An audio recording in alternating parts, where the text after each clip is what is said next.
let's get into it. Let's kick off Recall Week.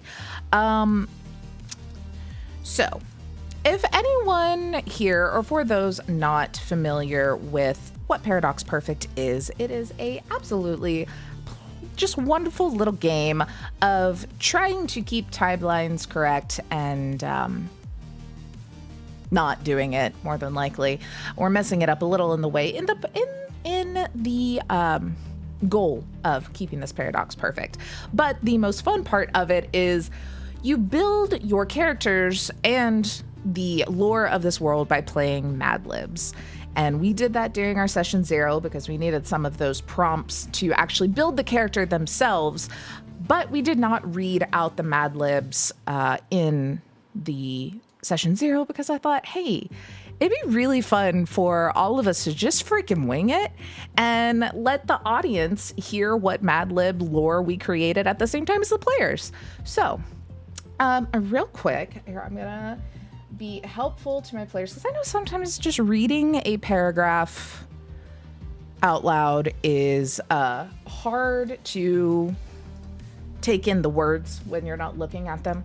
So let me send you this in chat, and then I'm also gonna do this cool transition there so everybody on stream here can see what we've got going on.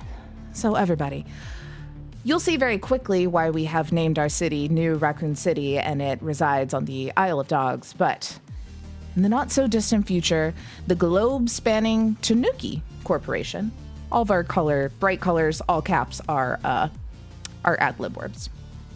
Initially known for its monopoly of neon line designer corsets, successfully automated the workforce by manufacturing helpful androids to replace human labor. When it was discovered that some of these androids had gained sentience after a group of them were caught rebelling, Blade free runners, or parkourers, were hired to hunt them down. No one is quite sure why they're called that. Maybe they free run. That I feel like it's probably a given. Androids were often referred to by humans by the term automatics. This is now considered extremely derogatory and an offensive racial slur, and I am so sorry I had to repeat it for this example. Most prominent speaker of the android liberation movement was a sentient artificial intelligence often criticized for appropriating rhetoric from the past human rights activists, especially when it named itself after Turk. The movement led to a conflict between man and machine called the Sustainable Riots. I don't know if that's good or bad. Everything suddenly resolved itself when, during a protest, one passionate android began to embrace. Until slowly, one by one, every android on Earth joined in. This beautiful worldwide display finally inspired both machine and human allies to put aside their differences and finally grant automatons the right to burn. Don't know what that means. We'll figure that out.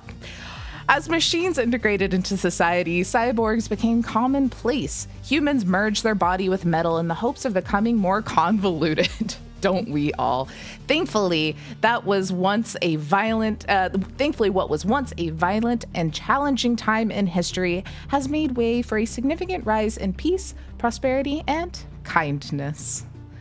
So we are in a little bit of a hopeful version of this cyberpunk world, as here in New Raccoon City, the Tanuki Corporation had shaped the near downfall, but after it was all said and done, we have peace, prosperity, and kindness. Probably not, otherwise we wouldn't be having a game, right? But that's what everyone thinks. It's fine. It's totally fine. I'm gonna roll a dice to see who we start with. Let's see. All right, we get to, we're not, actually, I unfortunately cannot start with Blair. I need her to be last. Okay, we're gonna start with Turk. Turk, could you please just paint a little bit of a picture of the moment in your timeline that you currently are in? What is Orton doing? Or if he is deceased, is there any sort of thoughts going through his head? Let's paint the picture. Where are they currently? Orton has just recently finished up overthrowing some Imperials. which was a hell of a thing to do because he had to go back to the past to do it and hang out with his grandpa.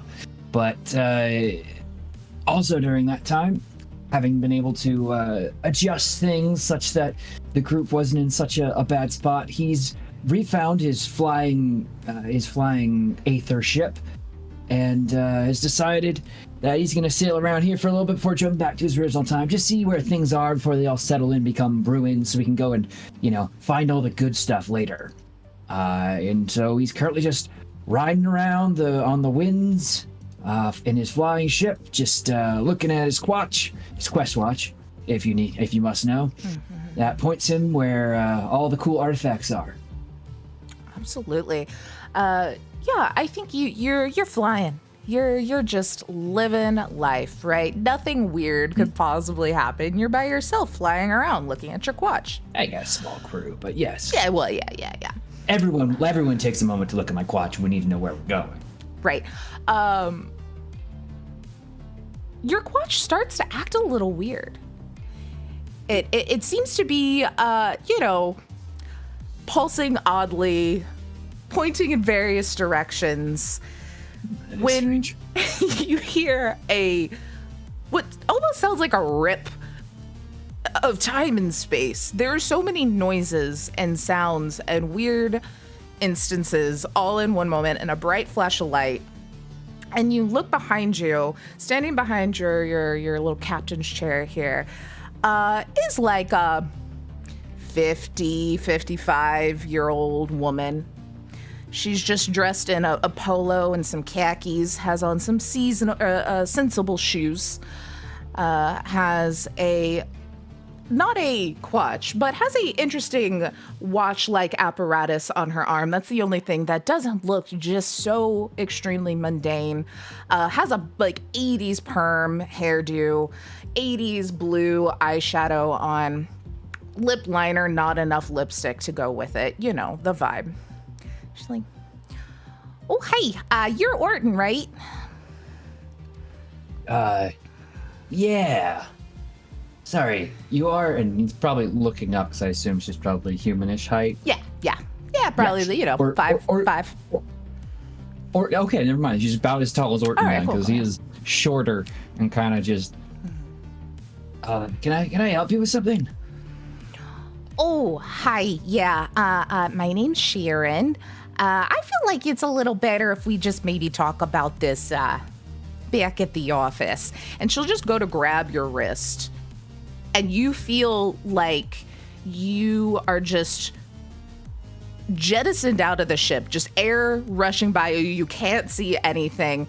And then when you can see again, you're sitting in a perfectly white room, in a perfectly white table with a perfectly white, or chair, and then the table in front of you is like a conference table with other perfectly white tables. No Sharon, though. As then, we go to Sin.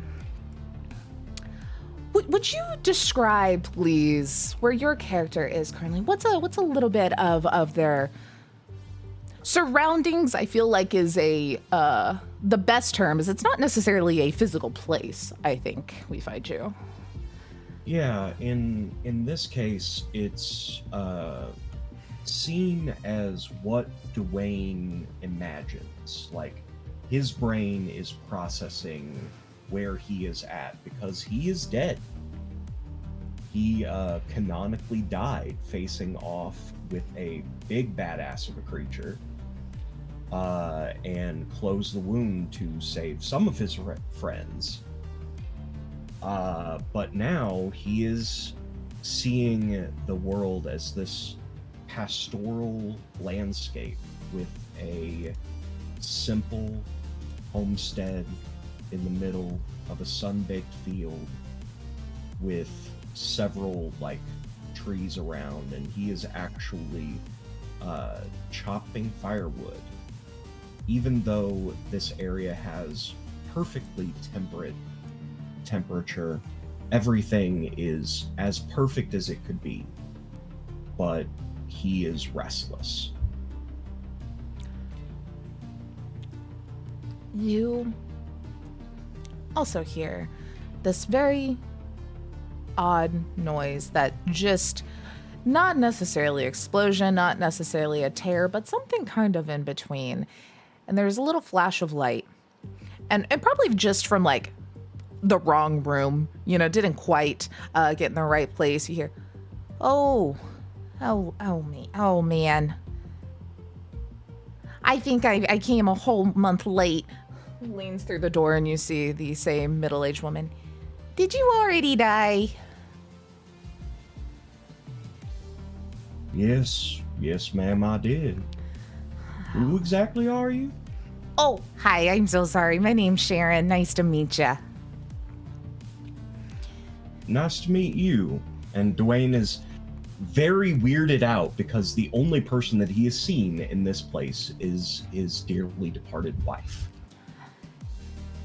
Well, this is a real nice setup you got here. Do you mind if maybe we take a little vacation? A vacation? Yeah, I'm thinking, stretch your legs a little bit, maybe help all of the world not perish. Every universe and timeline. But that's fine. Oh. So, you're saying that somebody needs me? Yes. Oh, now you are speaking my language. How the hell did you come across me? That's a little bit of a long story, and surprisingly one I can kind of share with quite a few people at one time. So, to save us Fair time on enough. this charity stream, I think I'm just gonna grab you real quick if that's fine. Fair enough. All right. And Sam kind of grabs your arm. But when you wake up, there's a little bit of a hissing, and it kind of sounds almost like a cryo machine type vibe, as you've kind of had to be given a new body here. You stretch, you look around. It's all pretty on par with what you had. And it may feel a little different, actually feeling gravity in the way gravity's supposed to be felt again. Well, that's gonna take some getting used to. All right. You see the door slide open in front of you. Is a perfectly white room with a perfectly white long table with perfectly white chairs and one individual sitting in them. I have made a fort from the chairs. It's a very good bunker.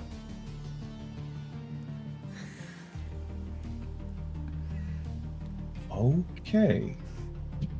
Who are you?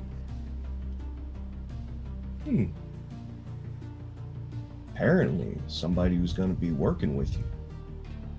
Well, someone who's going to be working with me, if that is your real name. It's not. It's Dwayne Lewis. Oh, well, why'd you lie to me? I don't know if I can let you in Fort Kickass anymore. It's my chort. Okay. Technically, it's chort Kickass. You want to get in my chorts? No, I do not. Well, then, good. They didn't want anyone in my chorts anyway. He ducks down. I'll guard it for you. You just see From the outside. a door slides open on the other side, and Sharon's just there with another chair.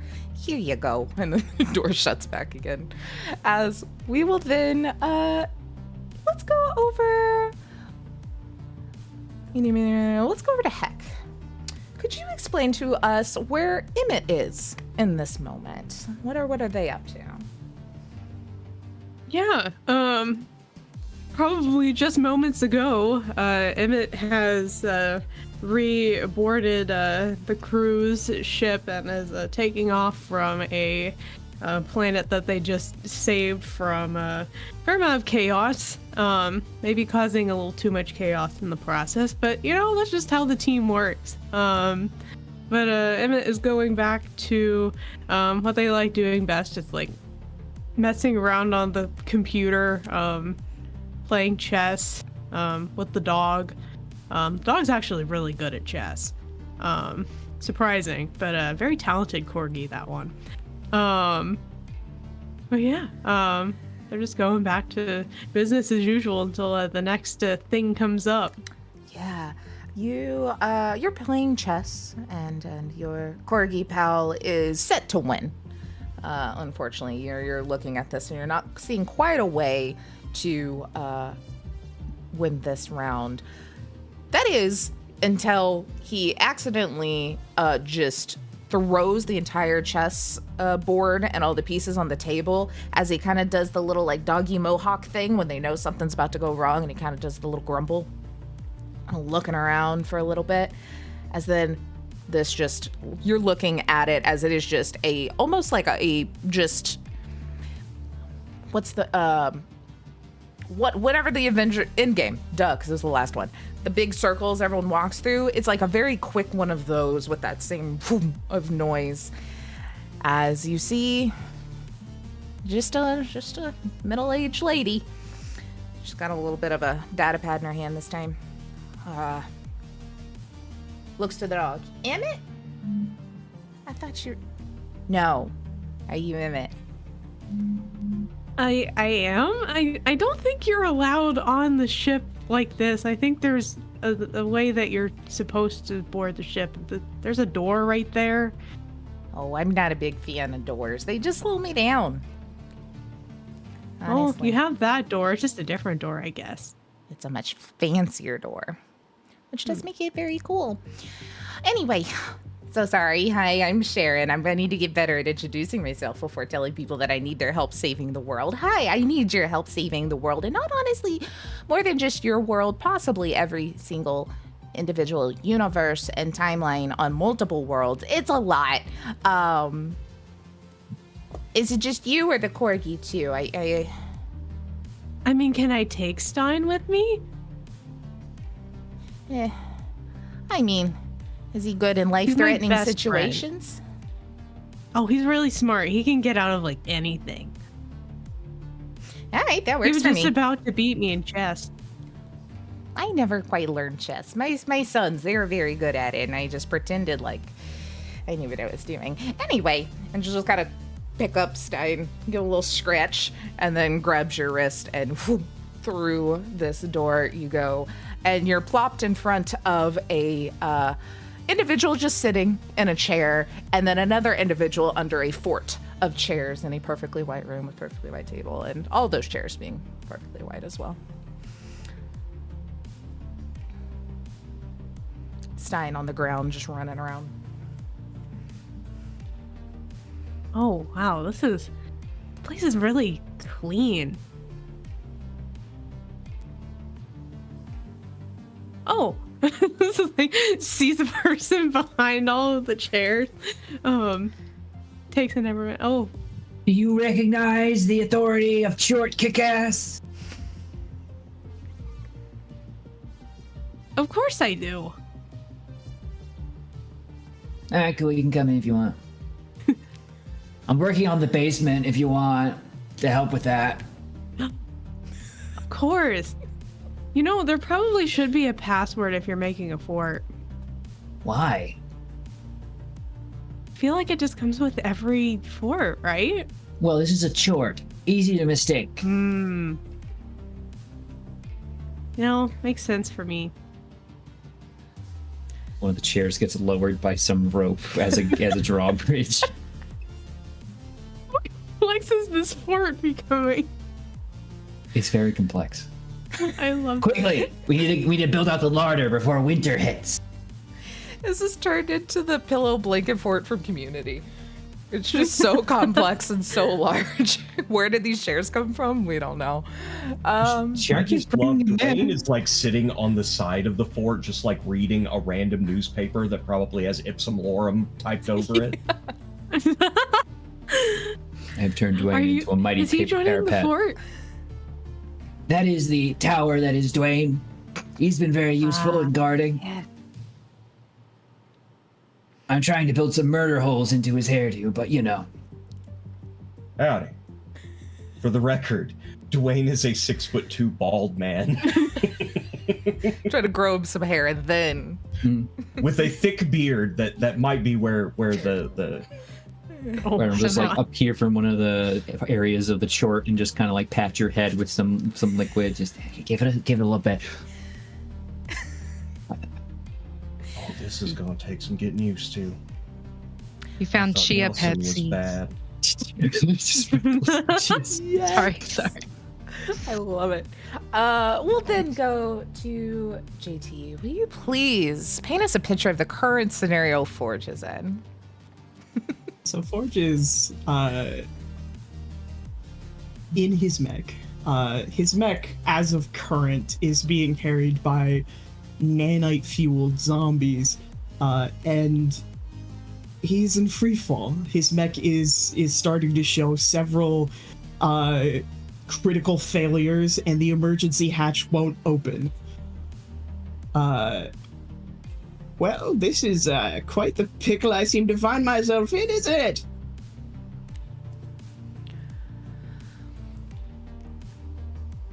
Just like uncomfortably too close to you, the same hole rips up and Sharon just smacks into the back of you.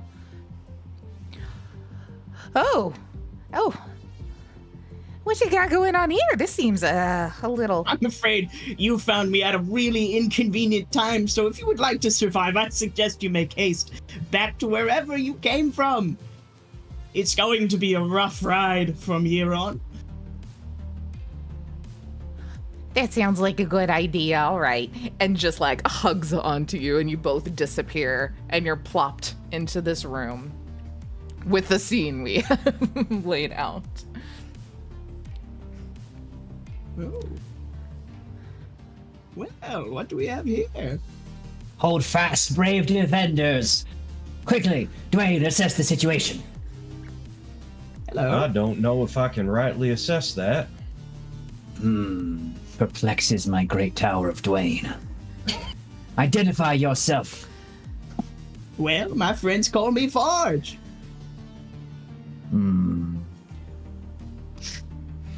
Emmett. Hey, do you guys like music? Yes. Music is quite frequently enjoyed in short kick-ass. Excellent. Emmett, is Forge on the guest list? Emmett, please put me on the guest list. I will give you an exorbitant amount of cash in US dollars. What is that? What do we want with us dollars? I just felt weird. I don't know anymore. Dwayne just goes back to his newspaper that is, again, meaningless gibberish, but it's better. Which, like, ever since, like, Emmett got here, like, you know, I'm not sure if I can spoil their tragic flaw yet. We'll maybe get into it, but, like, there's just been this, like, kind of, like, double taking at, like, each person for just a second. And the same double take happened for Forge. And it just says, seem all right. Yeah, I'll put him on the guest list. Excellent. Slip Emmett of 5. It's torn and it's tattered. It's old world money, but Who is this guy? He looks really stoic. do you guys know what an iPod is? Oh gosh. I like the eyes I have right now. Do I have to slip one in there? No, it's a music playing device where I'm from. You could use a better name. He unplugs You don't hear music with your eyes. He unplugs his headphones from the iPod and he plays the only song on it.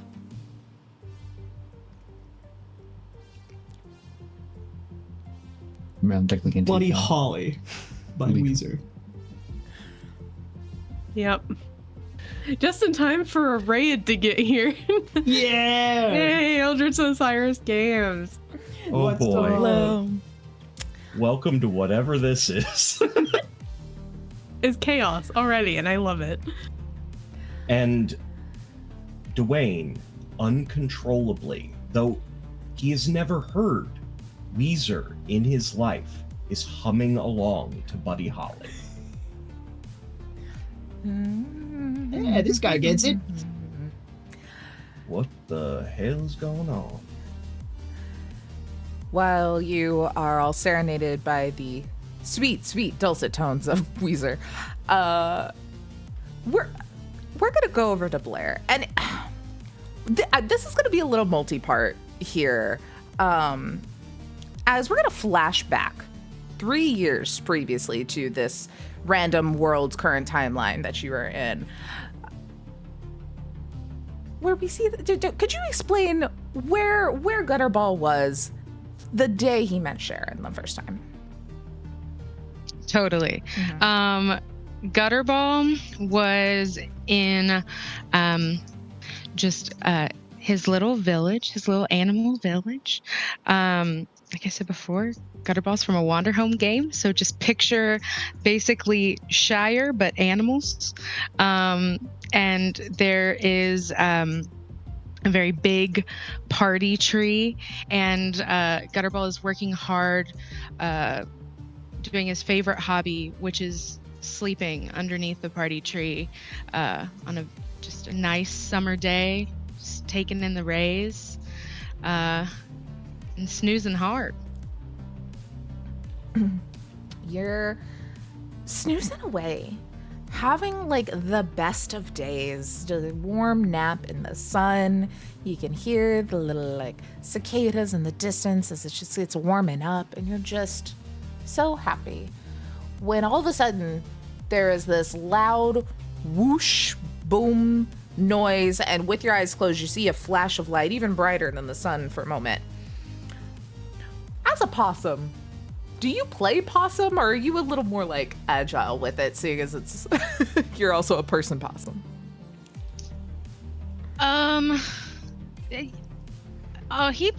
He plays possum, so if there's like a loud unfamiliar noise, he's probably like tensed up, like As Sharon walks through, a couple years younger, a different color shirt and a different pair of khakis and a different pair of sensible shoe wear, and looks down. It's like, kind of just pokes your nose. Are you alive? Good morning. With tongue out, eyes closed, still like stiff as a board. You just hear, no. You're a little smaller than I expected. Is your name Archimedes? You'll get the tiniest like squint of an eye. It's like, no. I mean, it said that they were supposed to be right here at this time, and you're the only thing here, so maybe it was a clerical error, and that's just the wrong name. Anyway, hi, I'm Sharon.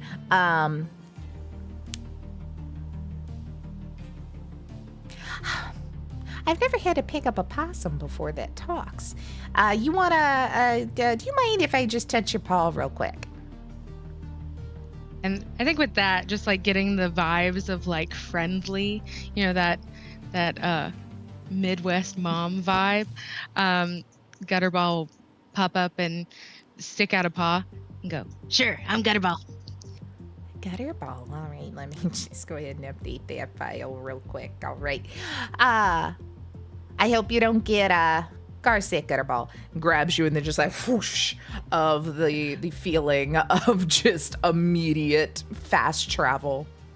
So what's a car? As then you are dropped, flying through the air as you hear gunshots. Don't know if Gutterball knows what they are at this point in time, but there is just boom, boom, boom, boom, boom, all over the place. It is dark. It just smells like gasoline and trash and sewage and just things in a back alley of a city that, again, you know what trash smells like probably, but Oh, good. yeah, it's honestly, you're probably right at home. As I feel like it's a little bit of, seeing as, you know, you are from Wonder Home feels very like cartoony and existence in comparison. I think it's a little of the fall, slide on like a power line for a second, lose grip, land into a clothesline, wrapped up in a sheet, ping pong down a fire escape situation, to then you can't see, covered in a sheet, just possum arms going wild. You grab hold of something as you fall, and you hear and you're on the ground, just gripping something.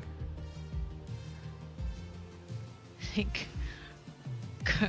holding this thing, Gutterball's gonna kind of like stay still for a second and listen for any noise.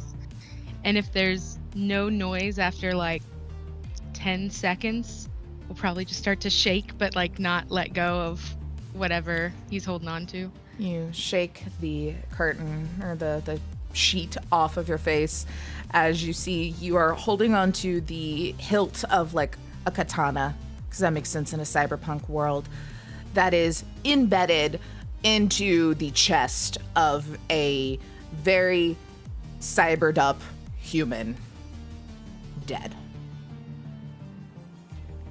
And everyone else in this alleyway is just looking at you, as it seems like it was a little bit of a you got the bad guy vibe. Gotcha. And it's just like 4 dudes, guns not pointed at you, just holding them, staring at you, confused. Gutterball's gonna let go of the pointy stick, and kind of like back up, but has like the coarse possum fur kind of like standing up, and is gonna kind of be like this. It's just gonna say, "Hey," just kind of looking to see what they do. It's like, "Color, you're weird looking animals, yeah." We'll just say one in the front just looks, he's like,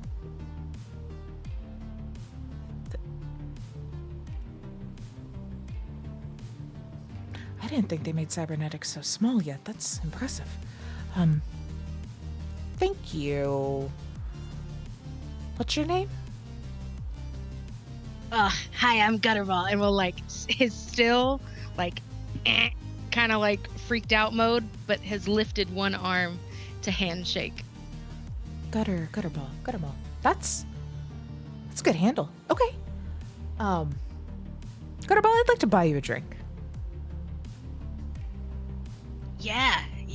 He's bloodied up. Looks like he's had a hell of a day. He's like, all right.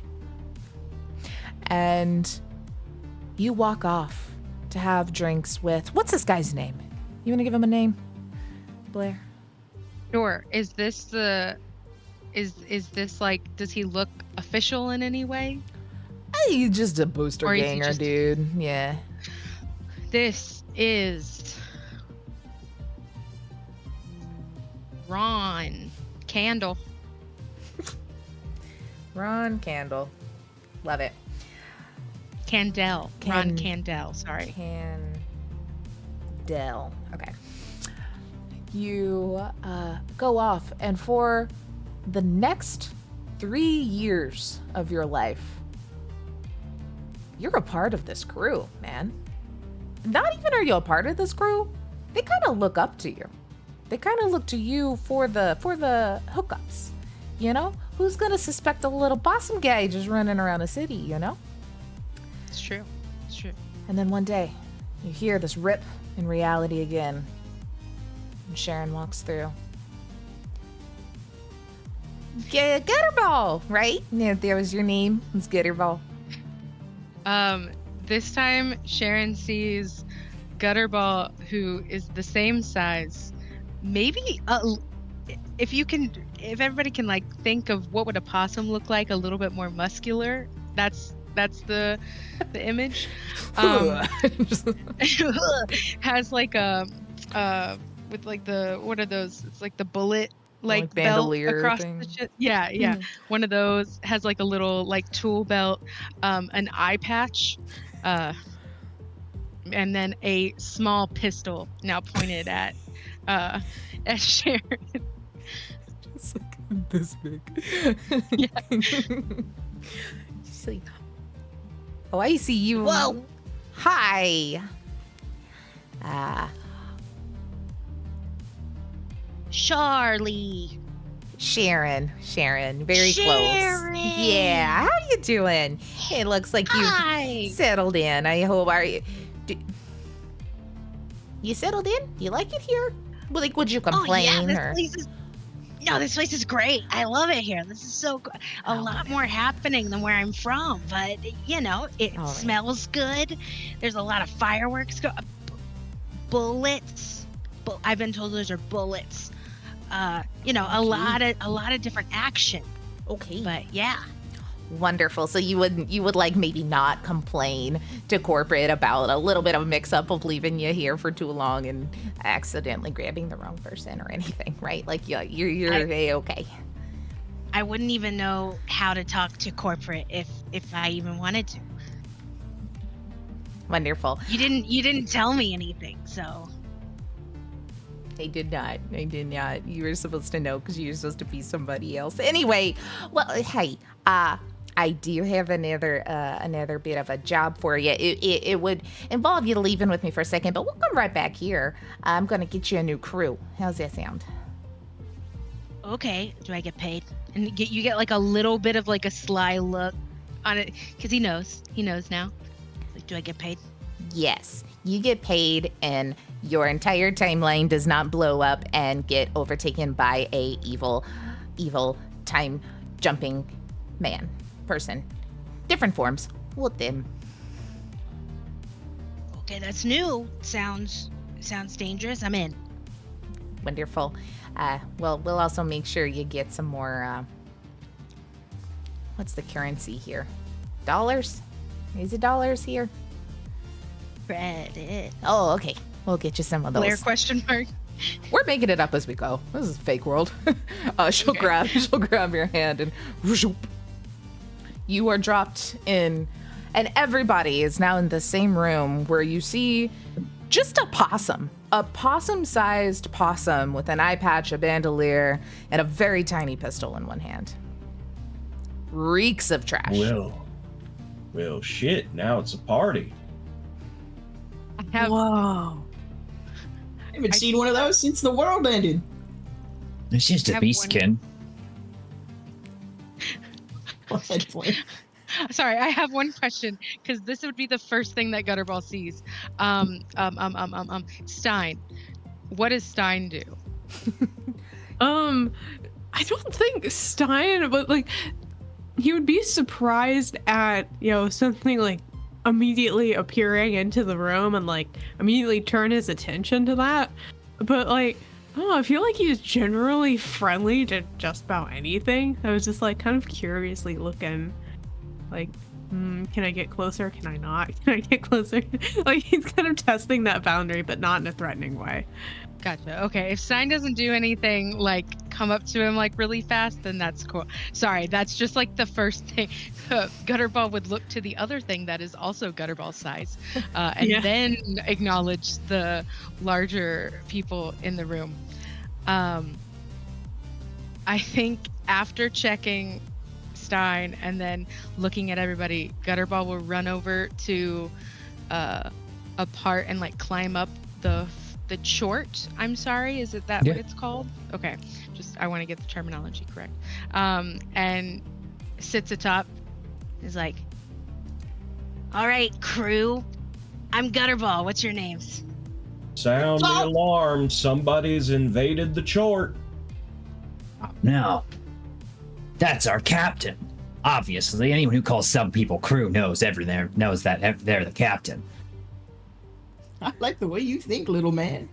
Such a Harlow thing to say. Apologies, I was confused. You're right, it is. So, Captain, what's your name? I said it's Gutterball. Really? Like on purpose? Yeah. All right. Captain Gutterball, I am Orton Hollow. Ready for duty. Or whatever else you need blown up. Oh, okay. Fireworks, cool. Nice. Anybody else? I'm Wayne Emmett. Lewis. Oh, wow, we all just met at the same time. Wayne Lewis. I'm Emmett, and this is Stein. Corgi kind of walks up. You'll see Gutterball does get like a little bit, and it's like, Hi, Stein. Can you talk? Can you say things? Can Stein talk? Or Stein can talk. Yeah, we just don't know what he says. I do. You do? You not? Aren't you like best buddies or something? We're best buddies, so like I like know, but like I don't, hear what exact words, Oh. Well, you're missing out. Fantastic conversationalist. Well, he's really good at chess, so. Oh, I agree. I've Do- heard him talk about it. What?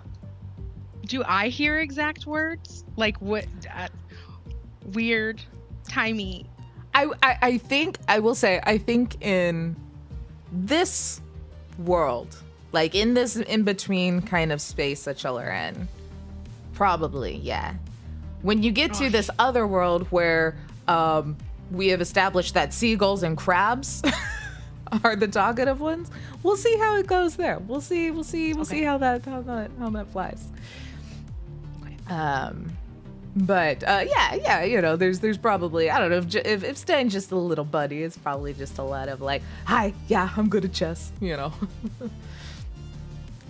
More complex thoughts if asked. Yeah. All right. Nice. I hear him too. Well, that's because you're the captain. You have to understand your crew. Thank you. Yeah. Warm welcomes all around. I like it. Gets clearer and clearer all the time. How are you not done with your paper yet? Every time I get done, a new one pops up. It's weird. I'm just wondering how, like, what language is that written in? It says a ipsum lorem on it. Just over and over. Over and over. Are you reading that? No, I'm not. And he puts it away. Oh, well. All right. I've been waiting for somebody to ask that the entire time. The door slides back open and Sharon walks in. And she's just like, all right, hi everybody. I'm glad to see you've made yourselves very comfortable. And kind of looks down into the short. Yeah, my shorts. I enjoy it. It's expert architecture, building, engineering. That's the word. It's architecture, actually. I'd expect someone so refined as yourself to understand that. But I won't hold it against you because you were very nice and brought me all those chairs. You're very welcome. Well, okay, let's get down to business. And this is why I brought you all here. Hi again, everybody. I'm Sharon. It seems like you've all introduced yourselves and chatted amongst and already created a bit of a hierarchy, which is very interesting. That usually doesn't happen that quick. I guess I'm just gonna rip the band-aid off. Every universe that you live in is coming close to a collapse. Complete molecular will not exist ever again collapse. And we gotta fix that. That seems like the thing, right? Y'all don't look very surprised that the worlds are gonna end that y'all live in. I mean, before I died, I was fighting an archdemon that ripped through time and space, so no, this really doesn't tick any boxes for me.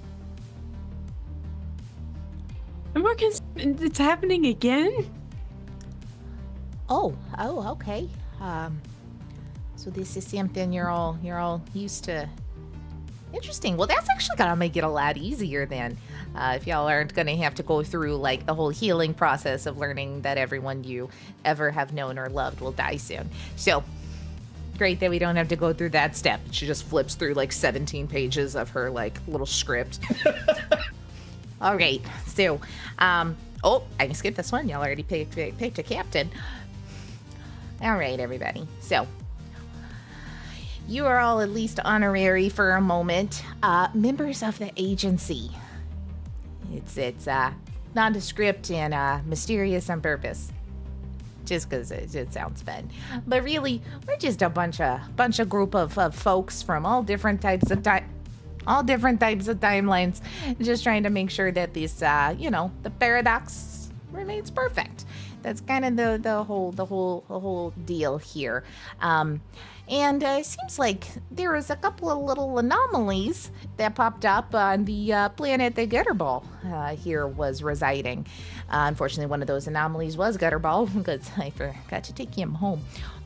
But the other one is a new one, and a loud one, which is why I noticed the mix-up there. How do I explain this? Oh no, y'all's universe doesn't have that Loki movie or show yet, so that's not going to be very easy. Mine did. Oh, okay. So you know how there's like something's wrong and you got to get it back to its right timeline before everything goes kaboom, kind of vibe. I'm familiar. Yeah, All right. absolutely. Wonderful. I did that show.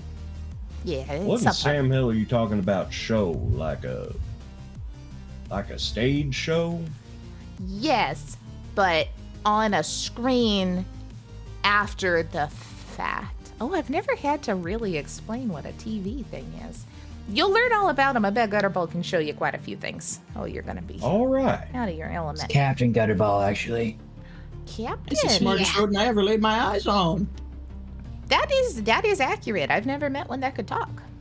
So I'm totally wrapping my head around all of this, and you kind of see like Gutterball's like eyes are kind of like while Sharon's talking, Gutterball's kind of like drifting off to sleep and kind of like waking back up. So totally gets it. totally in it.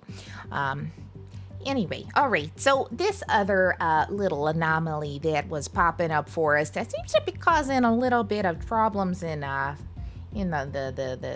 paradox here. Seems to be situated around the Tanuki Corporation. You know, surprise, surprise. Corporations, am I right? They really make all of our lives hell. Possibly end multiple of them. Amen. All right, you get that one. I love it. I'm not seeing where all we lie when it comes to references.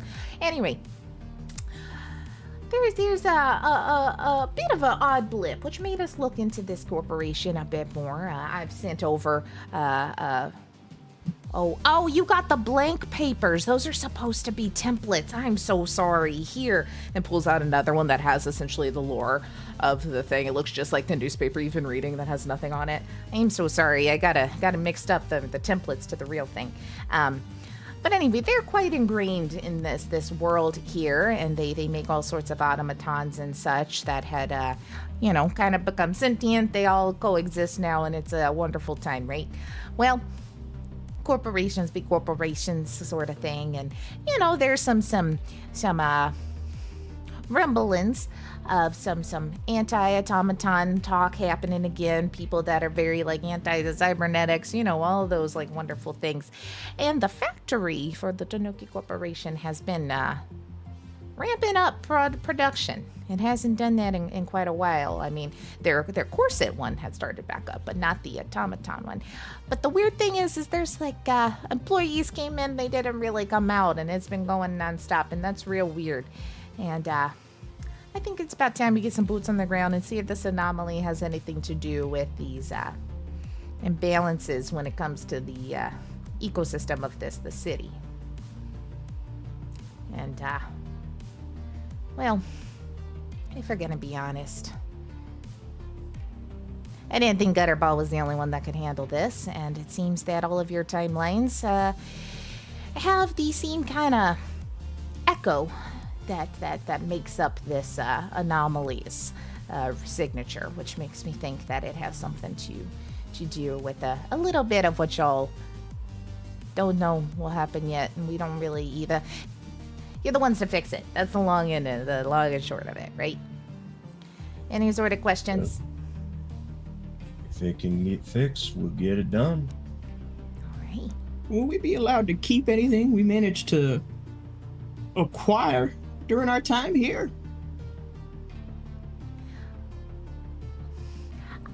I mean, you can. Absolutely. I like your tone. Oh, I like this the way is you said that. Wonderful. It was so pleasant. Yeah, that's why you got the job. I'm very palatable to most people. How much are we getting paid? Name your price, Gutterball. Hey, crew, huddle up. We have to get in Yeah. real close. Dwayne is Come on. bending way over because everyone else seems much shorter than him. Okay. How much do y'all want to get paid? I mean, I want to make sure. I don't want to just say a number, but the whole team doesn't really agree. I did that before and it didn't end up well. Saving reality. I mean, that's at least worth like what, 2,000 Aether Dust. I'd like to meet Weezer. Can that be thrown in there? Okay. 2,000 Aether Dust. Meet Weezer. Oh no, wait, no. I want another flying ship. Want another flying ship? Yeah. A million credits. Y'all find out what that is. I Anybody mean, else? Seems like it would be worth at least a good 3,000 script to me. 3,000 script, okay. And I mean, there's some friends I'd like to see if they're still out there. Meet friends. Also good. I could definitely use another drone. I don't think one is enough. Okay. Another drone. All right, Sharon. Yes. Okay. All we right. need Okay. 2 and an 8. What was Orton? What was that? Aether Dust. Aether dust. 2 and an 8. Is that what you said? 2,000. 2,000. One more time. I can't remember anything. My head is It's exploding. okay. Your head is so full of tactics and strategies and battle plans, undoubtedly. Eternal 2,000 wisdom. Aether Dust and location, an upgrade to my Quatch so I can find more. Find another flying ship. That was extra. Okay, 2,000 Aether Dust. Upgrade to the Quatch. New ship. New drone. Meet Weezer. See friends. 400 scripts. 3,000. 3,000 scripts and 1 million credits. And we won't go any lower. Yeah, I might go a little lower. Shh. That's not how you Sorry. haggle. I learned this my first week here. Sharon is trying so hard to keep a straight face. You really do strike a tough bargain. A tough bargain there, Gutterball. I'll do some digging and see where Weezer is about that point in time and see if we can do a meeting quick enough before everything blows up. But other than, yeah, we can meet all of those demands. All right, shake on it. All right. Pinky promise. Little paw. I don't think. Just wraps her pinky around your whole wrist. All right. I do Christian, think this that's is legally binding where Gutterball's from. what it is. I like the cut of your jib, butter. Both places I'm from. Both places. Wonderful. We usually deal in contracts and signatures and hard numbers, but if that's what we want to do, that's fine because we are in a time limit. So, anyway, with that, everybody, I've got you some new hardware here, and she'll kind of pull off a table next to her a little briefcase that has the same kind of watches look that she is wearing, but they're very obviously for the proper size, as there's a little bit of Gutterball one. So alrighty then. These are going to be just ways that we can maybe easily communicate back and forth. And by easily, I mean it's probably mostly just one way because we don't really monitor these much. But, you know, if there's any sort of issues or anything like that. Also, all right, we're dealing with this, the whole, like, time chaos and all sorts of things. And kind of the more and more that you goof things up a little bit, the weirder and weirder things are going to get. All right. Let me just say, so just to give our viewers a little look into some of the rules that also pertain to these sort of things, there are various different maybe items you'll find along the way that allow you to interact with this time stuff a little bit better. But this is just going to be a general way that Sharon can keep track of you. But how time travel works here, let's just read it straight from my guide. Me, Sharon, the guide, who's got the onboarding document. Onboarding documents. My soap or the shampoo just flew off of the shelf in the shower. I might have a ghost. It's still happening. Because we have a ghost. October Live was last haunting for a time. week all week. Dun, dun, dun. What's happening? That's how you have a special event. Look. I don't know. We'll go in there and figure out what it is later. Or a ghost will kill me live. If they do, you gotta donate a lot of money. I was about to say, donate to save Taylor from the ghost haunting her house. Yeah. Give her all the hero points. Yeah. Let my death help children. All right. That's my dying wish. There you go. So just to give a little rundown for everybody, how our time travel rules work here. There is only one timeline. This is the one you are currently in. And something has altered this. There's a bit of a branch that is slowly starting to be created with this anomaly that is happening at Tanuki Corporation. You have, and what they will transport you with, there's time machines are fueled with a highly unstable liquid that flows into the fourth dimension called chronoplasm, what the agents have dubbed time juice. So you can't be jumping around too terribly much. That would be bad. Any being that has traveled through the fourth dimension carries residual time juice in their cells and has become unstuck in time. Their semi-displaced existence allows them to wield time powers, as well as temporarily resist alterations to the past, hopefully long enough to correct them. Paradox Perfect agents are trained or given this very, very brief onboarding to harness the energy of time juice using the force of their resolve, either by rewinding their mistakes, fast forwarding to really get stuff done, or even slowing down time to crawl. For my players, that's on page 19, and that is what these handy little things are going to help y'all do. Don't worry about the logistics too much, though. The migraines aren't worth it. Just have fun. Now, I would like everyone to also know that we have a time chaos number. It is a number from 0 to 12 that represents how much changing past has overwritten the future. Increasing by 1, the past is altered, and decreasing by 1 if it is reverted. When the time chaos increases, alter one of the prompts of the future template, which we have, so that's when those alterations are going to come in. And if y'all have chosen some of the things that get altered, your character gets changed a bit. And that is just for you to go with. If you had a Turkish past, maybe now, unfortunately, you have a Lonnie past. How does that change who you are now? You know? It's the alteration we came up with.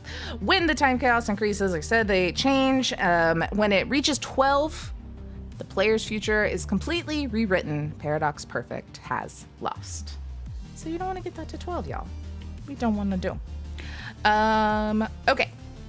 You also do then, we'll get into it when things start getting goofy. You have the option to like resist the alterations of the traits when that does happen. But let's get us into the world. And then we'll just kind of learn these rules as we go with it. How about? Let me change up our music a little bit real quick. Is everyone ready? Yes. A question real quick? Absolutely. So these devices that were being allotted to like control time, those are physical things that each of us are given? Correct. Okay. Currently. Can I take a sip? Of the time juice? Yes. I mean, it's already in your cells, but if you want in your tummy, I mean, you're more than welcome to, I guess.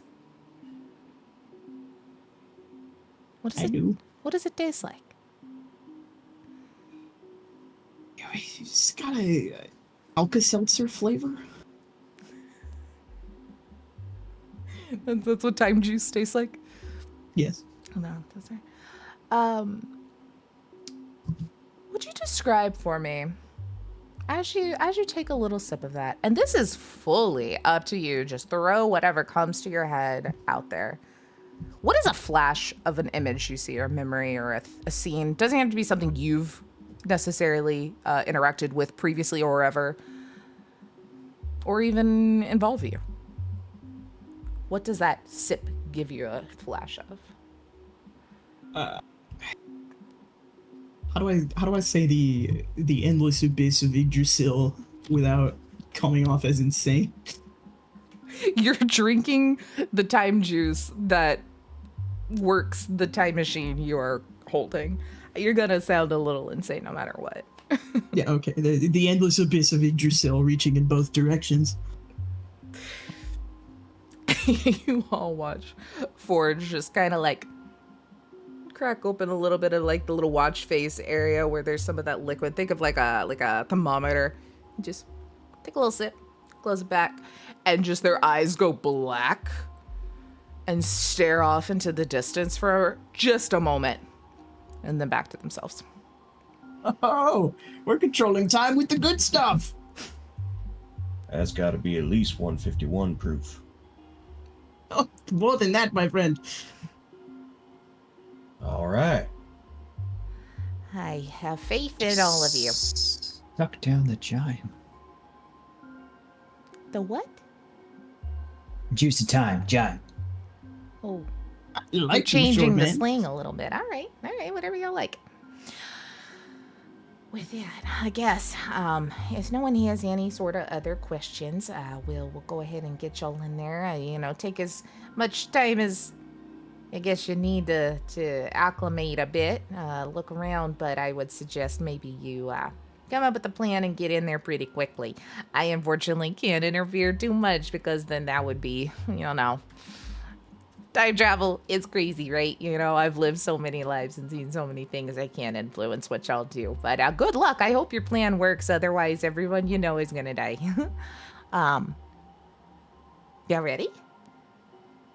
Most people I know are dead, so it's not really a big level of stakes for me. Well, that's good. This is just Most gonna of the be a people fun I knew outing. were about to die. Yes. Yes, they are. Yeah, no pressure at all. Alrighty. Well, I've already preset everything there for you, and there is a bit of a child lock on it, so you can't go jumping around because I can see it in your eyes. I know y'all would do silly things. So go ahead and press that button, and we'll. I just went ahead and set it up to go to Gutterball's house. Seemed like a good start. Nice. Well, outside of it, I didn't really know how tall. Oh, bye. I didn't know how tall to be. Goodbye, everybody. Well, guess we gotta go. Dwayne cracks his metal arm and heads out. Beautiful. You all have that whoosh feeling as then you are plopped right outside of where Gutterball lives. Where is that? That's a great question. I think it is I think Gutterball has made kind of like there's like a night market, like a very close together, like just a bunch of stalls that are like just different food and trinkets and stuff and like lights happening and a lot of people. And where we've appeared is like looking into it. And y'all are all probably looking forward and then you just hear Gutterball to the side, like to the right, go, "No, guys, it's over this way." And you see just like a mangled mess of trash cans that are like stacked up next to a building, and it's gonna function very TARDIS like, bigger on the inside. But it is made out of a bunch of trash cans, and you know, nobody goes into the alley and messes with trash cans, so it's pretty safe. Yeah, our captain made a gort. Not just a gorf. A tardif. A tard fish. Trash and really delicious food in space. Hard fish gort. A what? Tarred fish gort. It's bigger on the inside. Yeah, it's like this back where I'm from. Of course, it got run over by the big moving fortress I live in now, but You lived in trash cans? it's something like that. It's really more of a junkyard. Oh, Gutterball is like super like, whoa by Oh. that. I will admit, and Dwayne points to the trash, that looks a lot like more where I came from than that, pointing to everything else. Oof. oh. Well, I mean, I really like it. It's nice. I had the guys help me build it. They were really appreciative of taking care. This is a story for later, but they helped me build it, and it's really nice because we're right next to that market right there, and I can take all the food I want. Oh, nice. You own a That's market? a really good system. No, Oh. How do you get the food then? I steal it. Ugh. Nobody's looking for a possum. I like the cut of your jib, Butter. I think we It should go blow up this factory or whatever. It kind of spaced on the instructions a little bit. Stealing to get by and taking out corporations. This sounds like a lot of fun. My kind of city, honestly. Y'all come from terrible places. Jeez. The environment where I'm from is dead and dying and constantly uninhabitable, Taz. Skill issue. Demons and undead, you know. You all look I kinda around. like a really- Typical. Assholes that carry around coffins. You just drag them Yeah. around. Sounds impractical. Yeah. Bodies are heavy. I come from a magical tree village. Oh, see, that's nice. It is. Here's Oh. cooler though. Well, let's make sure it's safe, huh? Yeah. All right, Captain, where is this factory? And Gutterball's gonna look at the watch, remembering that he almost fell asleep during all the instructions, but is gonna kind of like bang the sides of it. It's like, is there like a little like note thing? Did anybody remember the name of the factory we were supposed to go to? I can. Dwayne is looking at his watch and it's like, mine's just static. Oh, here, wait. Look at my quatch. And I kneel down and I activate my quatch. There's like a bunch of concentric rings, and I pour a little bit of the time juice into it, so it's all synced up. I sync my quatch with my touch, my time watch. Oh Lord. Let's do our first roll here real quick to see if we can get the quatch to sync up here with the twatch.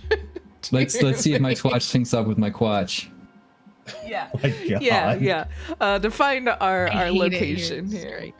As Sure. the rest of you all kind of look, we'll make it a mind. How about that? It's kind of having to work with. I'll also give you the option of finesse. Actually, if you wanted to, of trying to kind of. I'll take a finesse Okay, roll. I wouldn't okay. say no to a little finesse roll. All right. I get to roll more dice that way, carefully Beautiful. applying everything. 4. Okay. You all kind of look around now past Gutterball's house, as you know, this is kind of a little bit of a back alley. You can hear the sounds of vehicles and just music in the distance and people talking and people yelling and advertisements playing from different things just kind of echoing around, as it is pretty, we'll say, kind of like a little fog kind of hanging in the air. We'll put it, you know, kind of maybe late afternoon, as the sun's starting to get a little more golden. making it all seem just a little more noir up in here, you know? As then you see that the buildings that you're next to look to be maybe like some sort of warehouses of sorts. Maybe it's a part of Gutterball's crew's hangout. Maybe it's something else, up to you. But then you see just these towering buildings that go up past the fog and you can't see the top of them, all covered in neon lights and billboards and signs and moving images that I'm sure Dwayne is just like a little over stimulated from, as various languages and such too, and all these different boards. You can see the glow of like hover vehicles and stuff up above the in the fog line, as well as you have found yourself in a large bustling metropolis. And Orton, your Quatch. My quatch. Yes, I couldn't remember which one at first. Your Quatch. Where's my quatch pointing? It goes a little wild for a minute. Everything, all the gears, everything starts twisting Whole as things make my quatch go wild. it's going wild, you know, as the what did you call the time juice? Oh, my twatch. No, the juice itself. You know, you give it a different name. Jime. Jime. Yeah, I pour some jime. I pour some jime from my twatch into my Yes. quatch. Yeah, and the Jime is really, you know, lubricating the Quatch gears and such here. And it starts spinning wildly before it starts to kind of equalize a bit. And you see that, you know, it's pointing off, we'll say like northwest.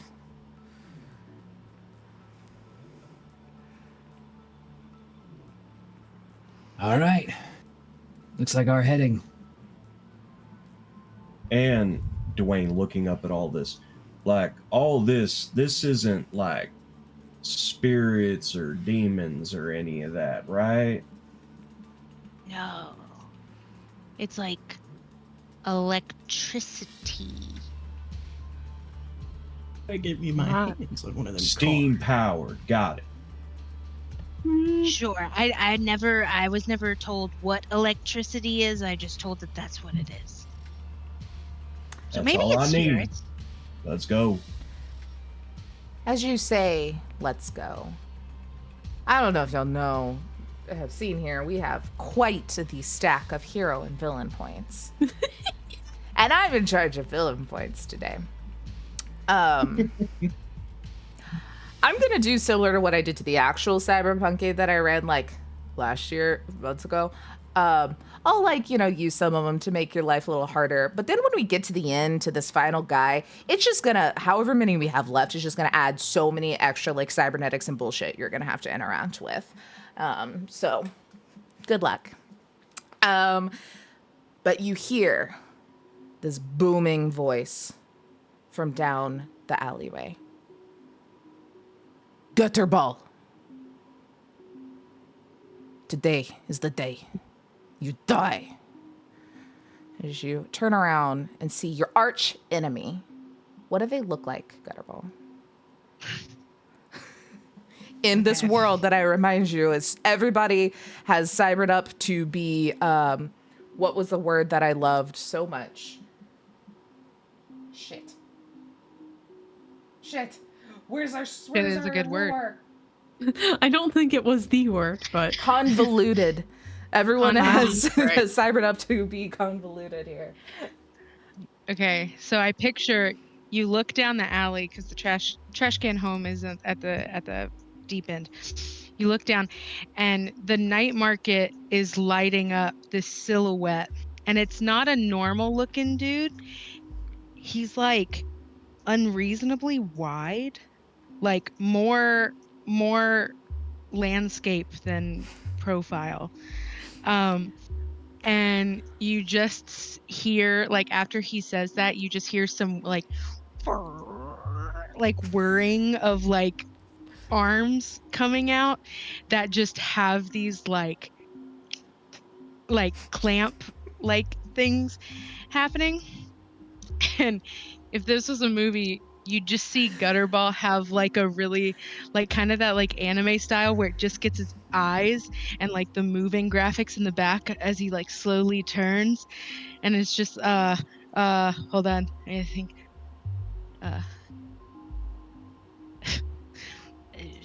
Uh, shit. The first thing I thought of was Mr. Krabs, but I don't know if we could do that for coffee.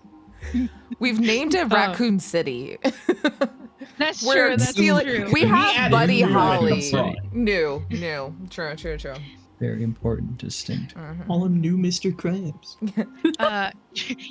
You'll just hear Gutterball go, Mr. Crustacean, you son of a bitch. And he's gonna just take out his little pistol and just start popping off some shots. All right. Would you Ooh. also throw us a finesse here? I believe that is our go-to for hand-eye coordination. Okay. Gutterball, your nemesis is built like a shit brick house. Actually, it's more like a crab, I would say. Okay, so remind me how I roll in this game. So roll as many d6s as you have points in finesse, and then tell Okay, me what that's your true. highest are, like your highest individual die. I got a 5 and a 4, so 5. All right, so 5. You pop off a couple of shots, and you are able, you see, as one of the little claws, that's the word, that is coming at, gets kind of Little blown snap, back. yeah. It gets blown back a little bit. But look, I'm gonna say currently our trade-off is you are a possum with a possum-sized gun shooting metal. You know, like those bullets can only do so much. I usually as have it guys just- for this. You're right. Yeah, as just like the arm kind of goes back a little, the other one goes back a little, but it's still it's slowing them down. But there's still this like looking at you. He's like, "You're the reason that my mother died. So today, I will kill your family." As you watch as out of like the shoulders, you know, shit brick house wide, just come these giant like rail guns. And he's like walking towards you all. Would anyone else like to do something as they start to whir up? I would love to do something in this moment. In fact, I would love for Dwayne to use his embrace trait to work back around and German suplex Mr. Crustacean. Absolutely, you can. So you can go ahead and I forgot to tell you this way. We could have also done that. So you get to add the however many d6s as you have points in the skill of choice here, which I would assume would probably be body. You get to add a d6 if you have a trait, and then a d6 if you have assistance, which someone else could as well if you would like to help with this or do your own move. I as think well. I've got enough. Okay, perfect. Can I also retcon his name to Krusty Krag? Yes, you can. That is a critical German suplex. Let's go! Woo! So That's the only kind, really. with that, will you you have a success obviously, and then you have a critical success there. So real quick, while I find the damage again table in here, will you describe the scene for us as you come to suplex Krusty Krag? Yes, Krusty Krag Crustacean. So Mr. Crustacean was correct, but he really does go by Krusty Krag. Right, perfect. Okay. So so Krusty is wide, but not quite wide enough. Because Dwayne is able to slip around with a little bit of a drop move and put mostly his mechanical arm around Krusty and bring back this big German suplex, dropping Krusty directly on his crabs. I love it. All right, so let's see. With that, so I feel like even though it was already a critical, so it would take more damage anyway, I feel like this move is a lot more than just fists and kicks. It's a little heavier anyway, so I'll bump it up, and then since it's critical, it's doubled. So, you know, in just rules terms, about 4 damage worth of damage just as you hear a crack, and he just yells out, he's like, ah! And now Dwayne is strategically standing between the party and Krusty. Love it. So, Butter, if I'm not mistaken, that man is constructed from machinery. It's looking like. Oh yeah, he's totally all parts now. Well, if I may, I'd like to quite take a crack at him there, tall one. I don't remember your name. I'm quite sorry. Just stepping aside. It's Dwayne. Dwayne. Such Okay. polite conversation for a scuffle in an alley. Yeah, fuck him up, Dwayne. While Krusty Craig is down, can I disassemble some of his cybernetics? Absolutely, you can. What all are you gonna roll for that? Do you have any sort of traits or anything to add in? To argue to add in? I have an automatic future, Okay. and I'd like to roll with mind if that's okay, if that pleases the court. That does. Beautiful. So it's +1 for the trait. Yep. And then Or an additional Six. D6 for the trait, yeah. yeah. Woo. I My need to dice put went on some everywhere. more exciting music for fighting There you are. Krusty Craig crustacean. Does it matter how many 6s you get, or is that If you've got Yeah, 2, more that's than a 6 is critical. a critical. I do got 2. Oh boy. Yeah. Do you want a railgun? I think Forge is most interested in the railgun. Yes. Okay, cool. With the critical, I think he's down and he's like, got a ball. I went southern there. Got their ball.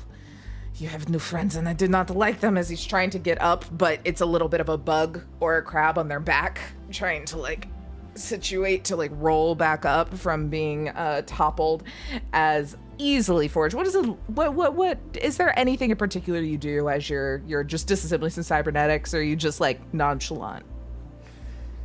I think that they see from Forge has a fanny pack tool belt, so it's 3 fanny packs in a row. They just unzip it, whip out a 10mm wrench. He looks down to Krusty Craig. What's your name, son? My name is Krusty Craig. Cool. Mr. I hope you don't mind. I'm gonna borrow one of these. I do mind. Hold on. As one of them starts to like shoot, but it's like can't aim at you because it's a giant ass gun and you're like right by his head. And then Forge just goes to town on one of his shoulders, just tossing bolts and stuff into one fanny pack and taking the gun. You just hear like Just crunch. imagining- In handy. At some point, if Krusty gets to where he's almost gotten up, Dwayne just like bashes his foot, so he goes back on it. Yeah, there's a lot of things broken here.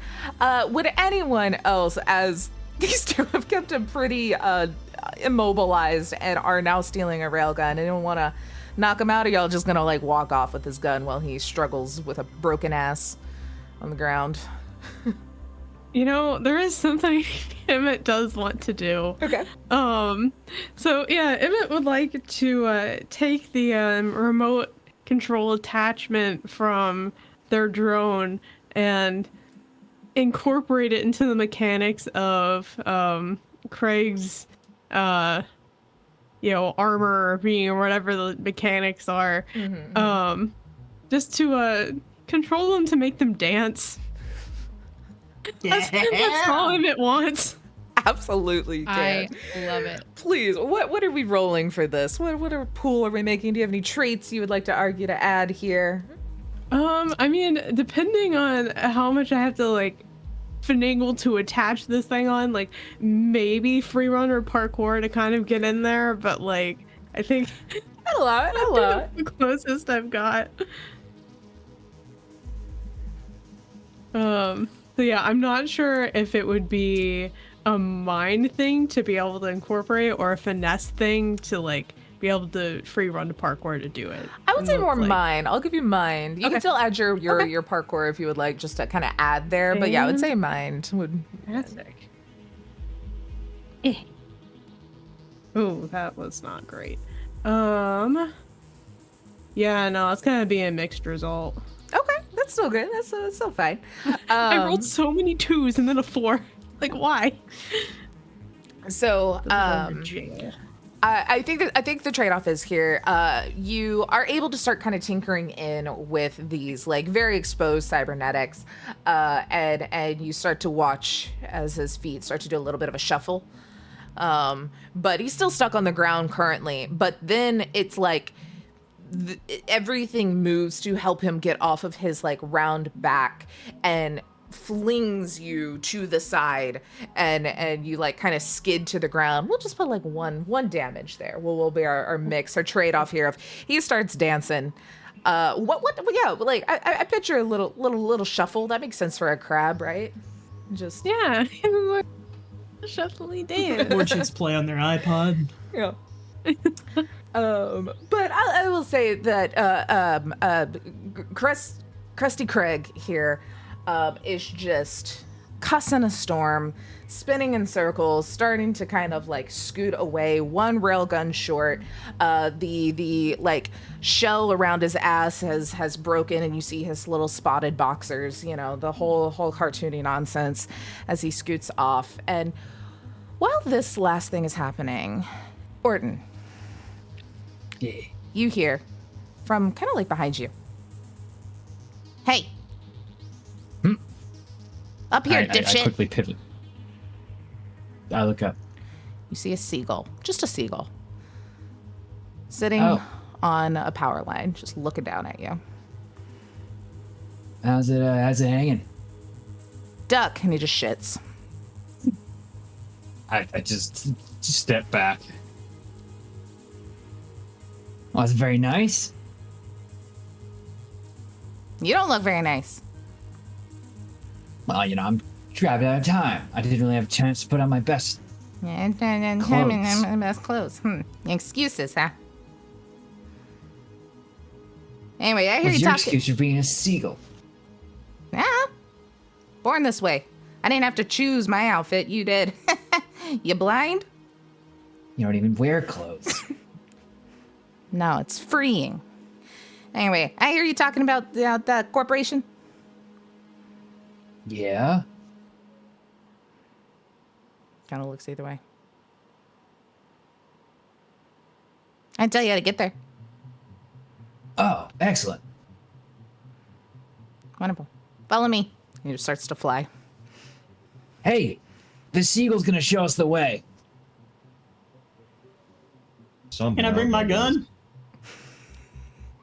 We're probably I don't gonna need see it. why yeah. not. Yeah. Somehow, that is not the strangest thing I've heard all day. Taylor, I how do deactivate my feel- quatch for the moment. Mhm. Sorry. Oh no, you're good. How do I feel about seagulls? They're just seagulls. They don't talk. They're just birds. Okay. No one heard the seagull. You heard Orton talking back to something. Oh. Mhm. Okay.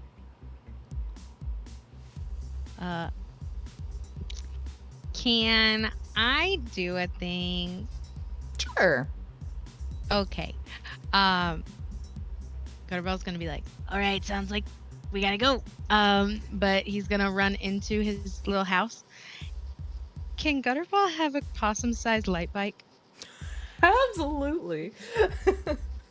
Okay. Absolutely. So you just hear It him wasn't running. yes and, that was yes please. Yeah. you hear Gutterball run into his house, then you hear the comical like of like a bunch of shit just like banging, and then you just really fast you just see this light go and Gutterball drives like into like the market, like wherever the seagull was pointing, and then you just hear him go team go.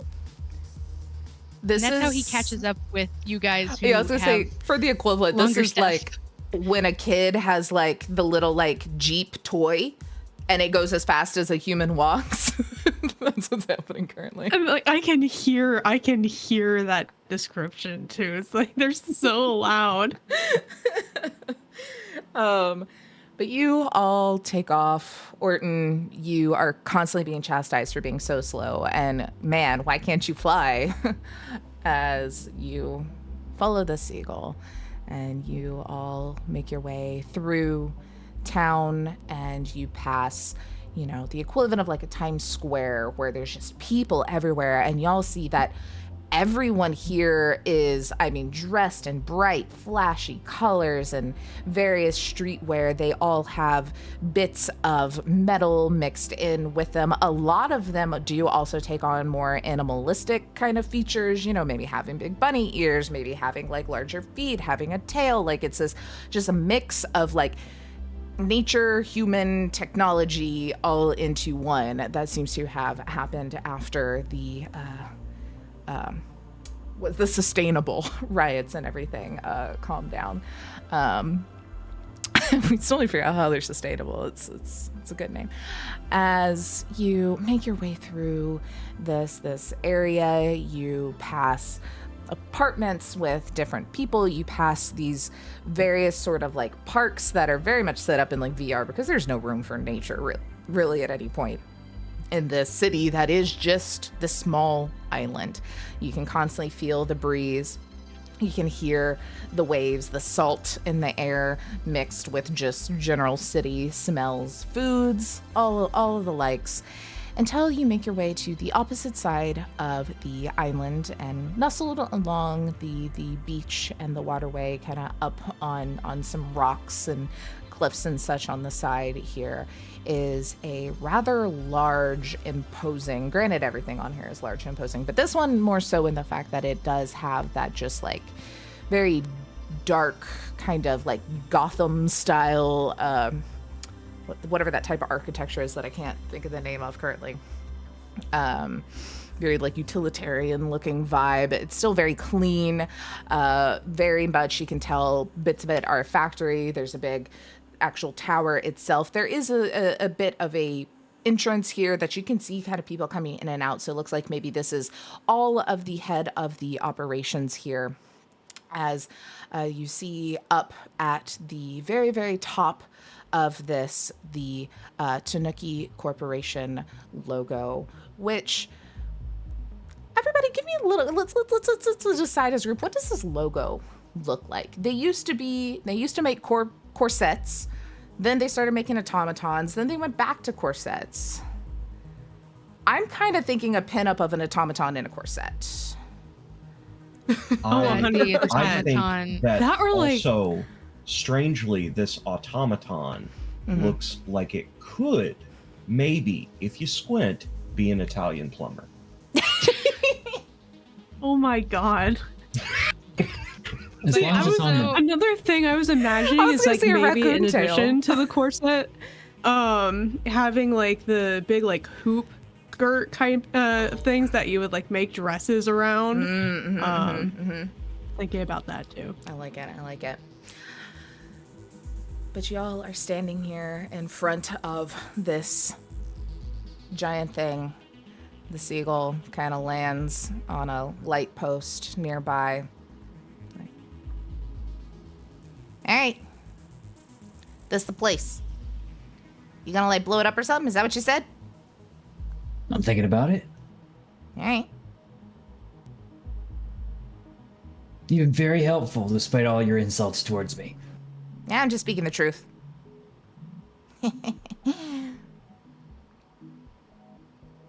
Duck! It shits again and then flies off. Orton, is he gonna snitch on us? Cause he seems like maybe he wasn't the best friend to you. No, he's an asshole, but he ain't no snitch. Sometimes you just know a guy. I didn't know that guy at all. That guy was a seagull. With And that seagull was an asshole. But that asshole was reliable. A reliable asshole in a time of need. Get you through anything. Huh. Interesting how that parallels. And with that, I will leave y'all contemplating the helpfulness of a seagull in front of this corporation. And we'll go to a break real quick, y'all. I have a lot of villain points to start throwing at y'all as we figure out how they're going to figure out what the anomaly is inside of the Tanuki Corporation here. Everybody, thank you for watching. Links are popping up in the chat for donations. Remember, this is all for a great cause, for Extra Life. We'll be back in like 10 minutes. Get a drink, stretch, all that stuff. Ooh, that stinger's so pretty, y'all. Hi, everybody. Welcome back. And hi, Raiders. Thank you, Pokématic Unlimited, for joining us. I wonder who they are. I don't know. Y'all should go check them out. They're really cool. We are really cool. Anyway, as we left our mixed matched group of heroes, they were standing across from the Tanuki Corporation headquarters / factory / whatever else a corporation in a cyberpunk dystopian future might have. After a seagull had attempted to poop on Orton twice and insulted them the entire way, led them here. Along with, I mean, I don't know how trusting Orton was with the seagull, but the Quatch was also leading this direction. What is the plan? As it seems like there's the normal operation still kind of happening. We did say it was kind of late evening. So if you want to wait for any sort of point in time, just let me know. But you only know that there is some sort of anomaly that has popped up for the agency that has some similar frequencies to a few of, well, all of your timelines, which is why you've been called together. Sharon, he told you that the factory's been going nonstop. It's been just a running nonstop, but the employees came in and they never really came out. You don't see much back and forth, and that's real weird. Dwayne is going to look at the group and say, I'm used to flying by the seat of my pants, but what's the plan? Are we going to go in and request a meeting with Mr. Tanuki?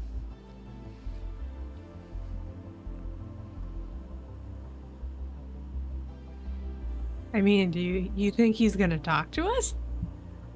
I don't know if there is a Mr. Tanuki. That was my way of making a joke. Oh. Mr. Tanuki, Mrs. Tanuki, Mixed Tanuki. Either way, they sound like an ass. I don't care what their pronouns are. Their personality shit.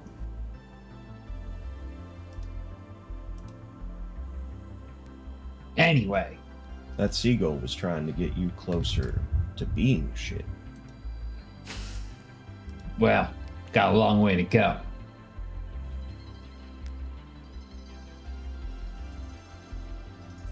How do we know that our this Mr. Tanuki fella is our bad guy? It would be my question, I suppose.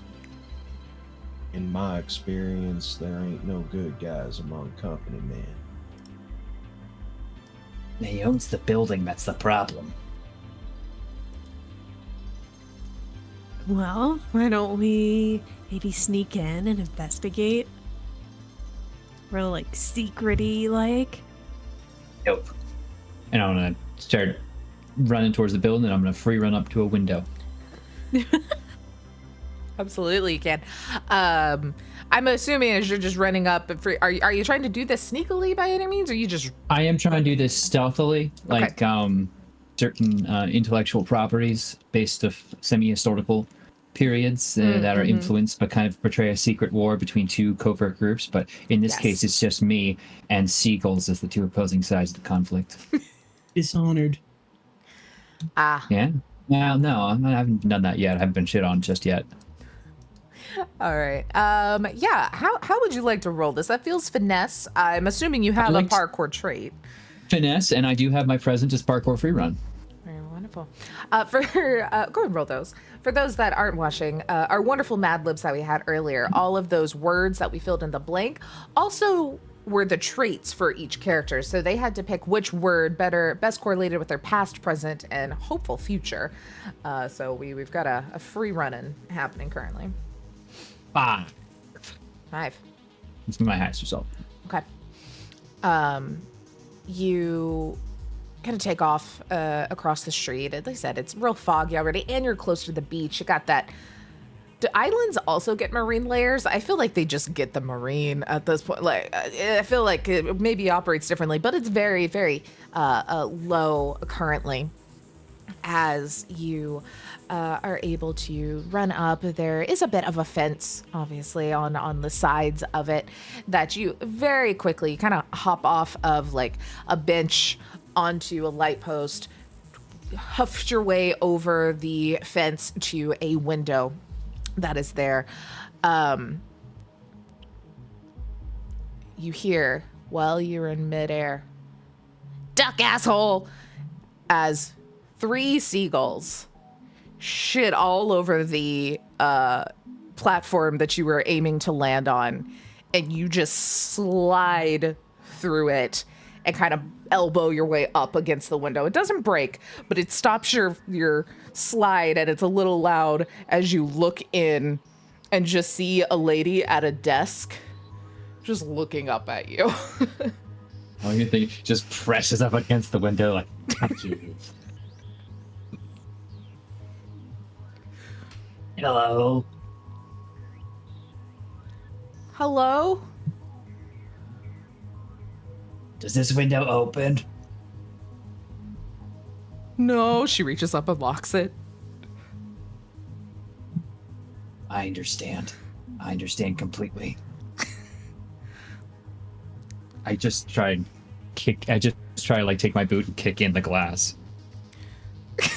You all hear alarms as she is like silent, like hit the button under her desk and runs off. But yeah, it's glass. This is just kind of the business building. You got to get a few kicks in before it actually breaks through. But you are able to if you wish. I found an opening, and I take some rope out of my pack and just tie it off and throw it down for everyone else to climb up. They're having a party in here or something. I think that's an alarm. I don't think that's music. Oh.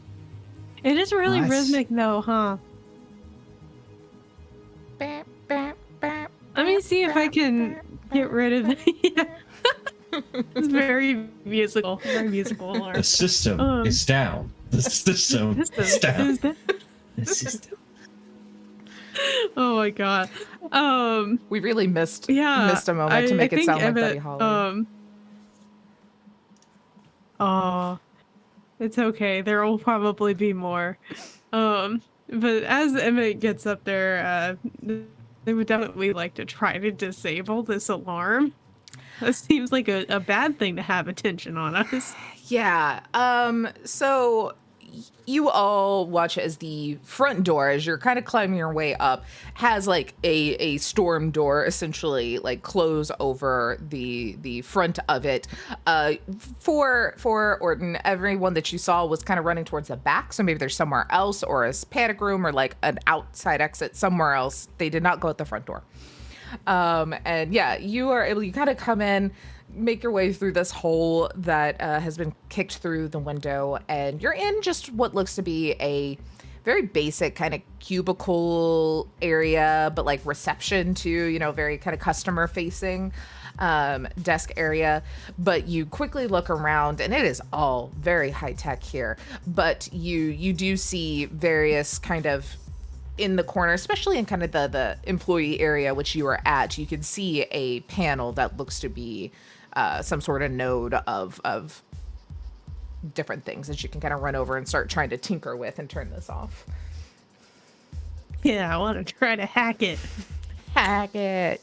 Yeah, that feels like mind to me if I had to guess. Okay. Alright, that's gonna be 3. We're taking out those dice because they did horrible last roll. They're in jail for the time being. Oh, that's a 6. Perfect. Nice. All right. You are able to kind of go in here. How do you hack? What does it look like? Kind of what is your system here that you do? Oh, I know think I'm gonna it's use still villain just. points. Sorry, I just had an idea of how I'm gonna use my villain points. That's okay. You got a 6. You don't have to worry about it. Go.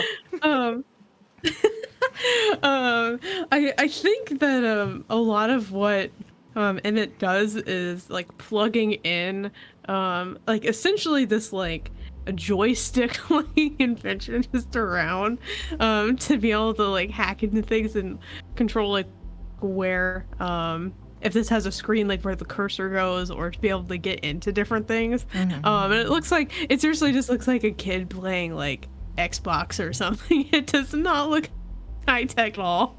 But yeah, no, they managed to get past a couple of bypasses, a bunch of things flash on the screen and look really like dangerous and scary at first, but they just kind of bypassed until like shut off the alarm, emergency override. Yeah, you go through all of that, and you get just kind of the little reset, kind of like welcome to Tanuki Corporation's like security system or terminal or whatever. But then you watch as that kind of glitches out, and something else pops up on it, and it's typing. It looks like it's kind of typing up, and it says, "Hello, Emmett.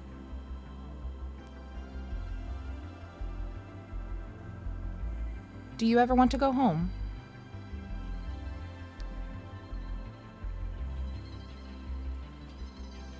I guess I'll type back. Hello. I don't know your name. Sometimes. Take this. I'll make sure you live. And what looks to be like a little drawer kind of opens up on the bottom, and there's like a little thumb drive in there, and then it just says shh, like the typing back up, like shh. Oh. You know, I'll take the little thumb drive. I don't quite know what it does, but there's certainly not things that are, you know, total in workplace environments that you shouldn't just take random thumb drives or plug them in anywhere. It's fine. Nah. And it's just a kid. It's fine. And you all make your way in, and the alarm is now off, and you don't see anybody. As you're kind of looking around.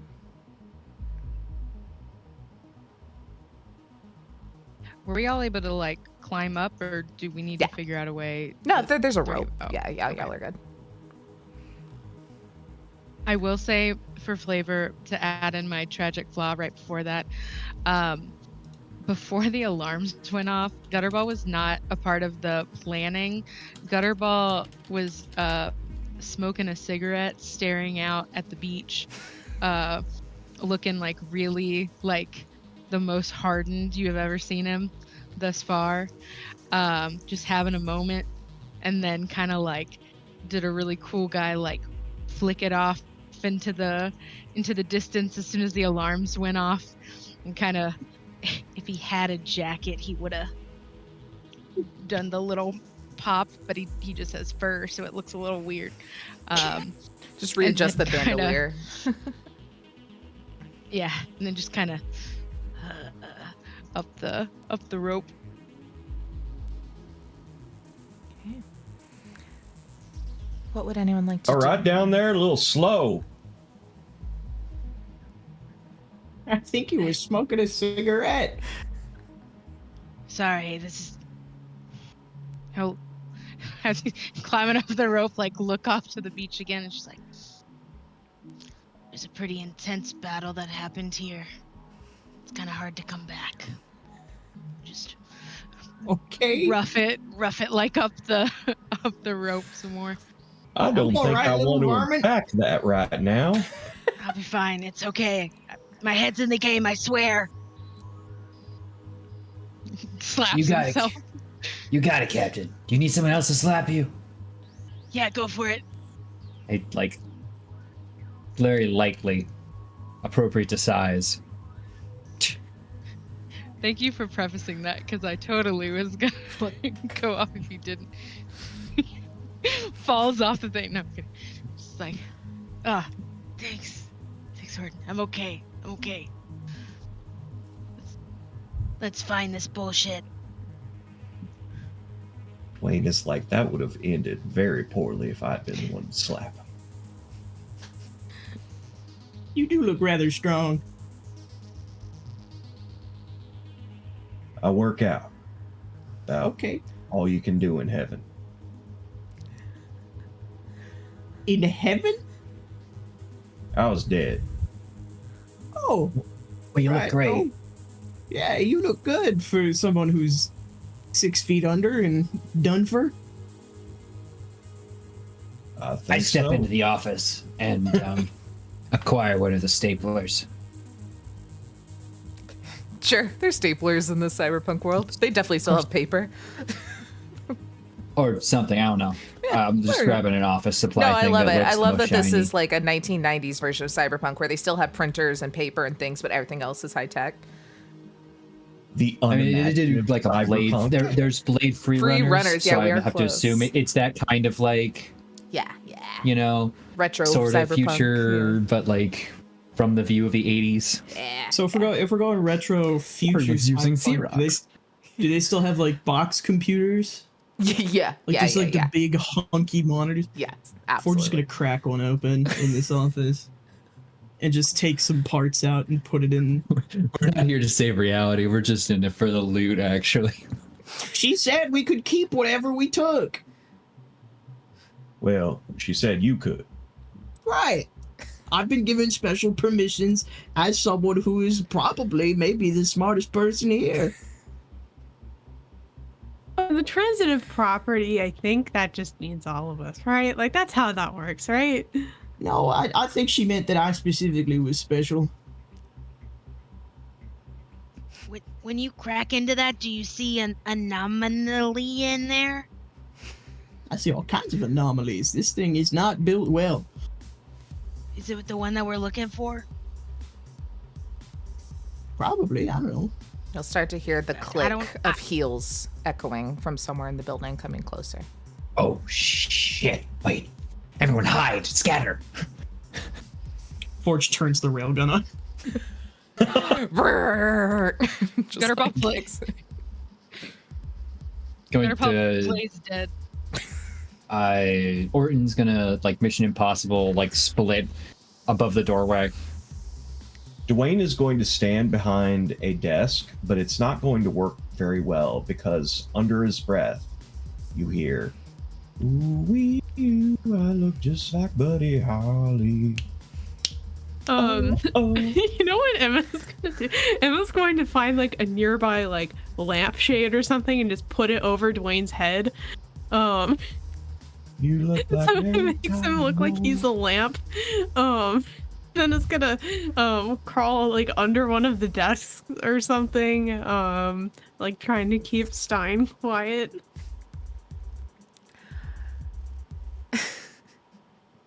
You all take your positions. Some quietly, some not quietly, some very obviously. As those who can see into this main area, you see a very tall, feminine-looking individual has on like some straight out of Kill Bill like tights with like the really tall, like high-heeled boots. And their arms are just kind of crossed as they clearly note a couple of y'all. And they just stop, tap their foot. What is it that y'all are doing here? Dwayne Captain, just slowly give the takes word. off the lampshade. She'll just gotta look to the possum. You're clearly in charge. What's going on here? Captain, just give the word. Gutterball's gonna give the signal, which is a really feral, just like noise, while they're on the ground, but still looks dead, but is kind of like doing like a little like twitch and like noise, which you all know is go time. Oh, That's a signal if ever I did hear. Dwayne's Red going cord. in for fisticuffs. I'd like to swing down like a pendulum and staple her forehead. Delightful. Banner move. There's so much Stapler punch her and happening. hit her with a railgun. She's standing here, Oh my god. watches the possum twitch, kind of like taps her head a little, like kind of helmet starts to appear. Just because you're the closest one, Turk, would you like to go first here? See if you can I would beat love this to go helmet. Sure. Can I do roll finesse and plus my rebel, Absolutely. or should I do plus parkour for doing a? Yeah, either or works. So you get that extra. Both? Can you add both? Cannot. I think you can only do one, but Oh. Okay. I think you get one trade and one help Alright. if you want. I will do 4 then. Oh wait, I can fuck with time, If you would like, yes. right? So I mean, Can I fast forward myself? absolutely you can. So you are more than welcome to do this, though you could impact the paradox in the process. Is that I'm fine? willing to take that chance. You willing to take that chance? Do All it. right. Absolutely. You may do such a thing. So, let's see. That's resisting the paradox. Let me make sure there's nothing else that you need. Nope, I just need resist if that comes into play, which we don't know. So go ahead and roll for me here. Your attempt to, and describe what it looks like as you attempt to speed up time and staple this woman's head. So he's gonna see the signal and then look down and see this like helmet forming around with what he must assume is some kind of magic, and he thinks to himself, okay, I know what I like, and he looks to his twatch and he hits down on it, and he allows himself as he's entering free fall, and he kind of just like a little bubble kind of forms around him, allowing his body to more quickly go through its pendulum motion to just quickly, as he swings it like a mighty sword into the head of a dragon, hopefully right into her forehead. Absolutely I'll can. give that a roll. Also, because I realized I forgot to frickin' do it in the first half, and I laughed and loved everything that y'all done. I'll give everyone 2 points of resolve here, which is what you use to kind of do the time shifting, and then I'm going to be better about rewarding you resolve for doing things that are fancy. I will say also, if you want to use hero points to gain a point of resolve to do things, you can as well. You will also get, with this fast forward, an extra action if this is all successful. Excellent. Okay, so I have rolled 2 5s, but that doesn't do anything, so I got 5. 5. All right. Yeah. I'll say for our mixed result here, you swing down, and this woman was not caught off guard in the slightest by any of y'all. At all. Expected some chaos. Did not expect a stapler to the head, though. That is the surprise, as there is a bit of a wince as you staple. You see just like the little tiny trickle of blood from the like staple hole as you have hit her.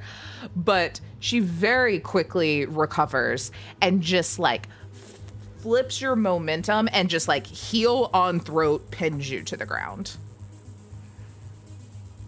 You do have an extra Now, we're all adults action. here. Perfect. I would love to use my next action to kind of do a throwback to something that Orton is capable of doing in Icon, Okay. where he could replace himself with a dummy that is also a bomb. And I'd love to have seen that move coming as she's going to grab it, and with that sped up acceleration, replaced himself with that kind of magical thing, because it does allow him to vanish after placing it. Okay. So hopefully, if it works, she'll stick her heel into a pack of explosives that will give her a nice little, quick little right into her face. Absolutely. I will say that succeed or not, I'm going to use one of my hero points, Elsie. That this action, because you were pulling, or villain points. Sorry, I forget I'm GMing finally. Since you were pulling on something from your previous life and it's not quite right for this timeline, it is gonna fuck up our time chaos a little bit, and we're gonna bump that number up. Which brings us to a 2 on it currently, just so everyone knows. I'm sure everything's fine. 2 out of 12. What could possibly go wrong? Yeah, she started off with 0 resolve, Blair, but I'll give y'all 2, and then you can use hero points for more to do more time fuckery. I have got a 6 on that one. Awesome. I have so many hero points. Could you just or villain points? Could you just re-roll that for me? I think that could be fun, right? I got a 6 and 2 5s. Yeah, and I don't think that's I gonna know. happen I don't. again. I didn't like the 6. I don't like it. I like to make y'all's life a little harder. Oh, that one went. Oh, haha! I got a 4, a 5, and a 6, Straight. which is not only a straight, but also a critical. Well, not critical, but like a success. It's not a straight. You need 5 dice for it to be straight, Turk. I As could much be of a a straight short-handed yeah. straight. Yeah. All right. Yeah. You just it works. Describe how this looks exactly as she stomps on your device here. So basically, she stomps down into what looks like Orton right across his neck, but as it does, it kind of shimmers and the illusion fades, and it's just kind of like a scarecrow, like a training dummy kind of thing, knocked over like it's on a coat. Like he took her coat rack in the office there, and has just like strapped a bunch of what kind of looks like weird archeo fantasy bombs to it, and it's got a little smiley face on one of them. And Orton is just gonna like be by the window instead. Just, this is usually where I hit on you. I think I'm just gonna blow you off. And he detonates it. Absolutely. It detonates. She is knocked off a little bit here after thinking that she could expect what y'all are doing, thinking it would be normal fucking cyberpunk shenanigans. But seeing as we did up that time chaos, what did you use any particular skill or trait there for that? My parkour free run, in this case. Okay. You all watch as very quickly, you almost can't even see this entire thing happening.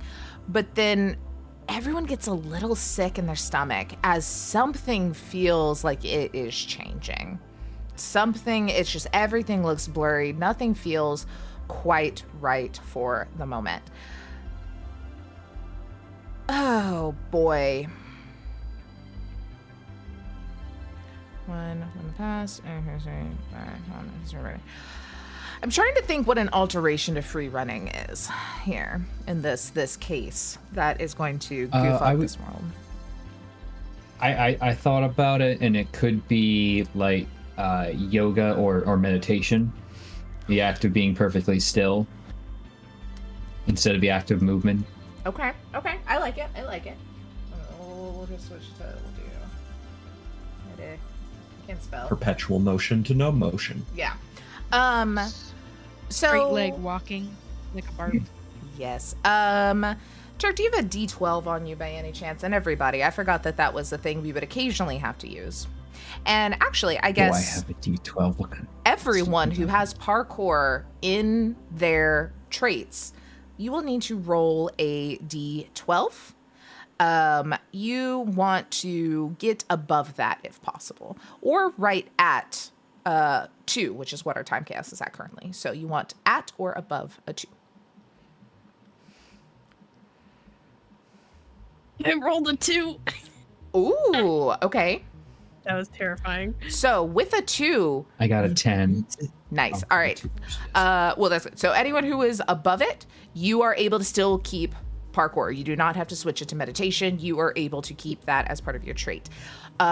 For Emmett here, seeing as you were equal to the time chaos, you were perfect. You get to gain the alteration and keep the normal trait. So you can have both meditation and free running now as a trait. So add that wherever you wish.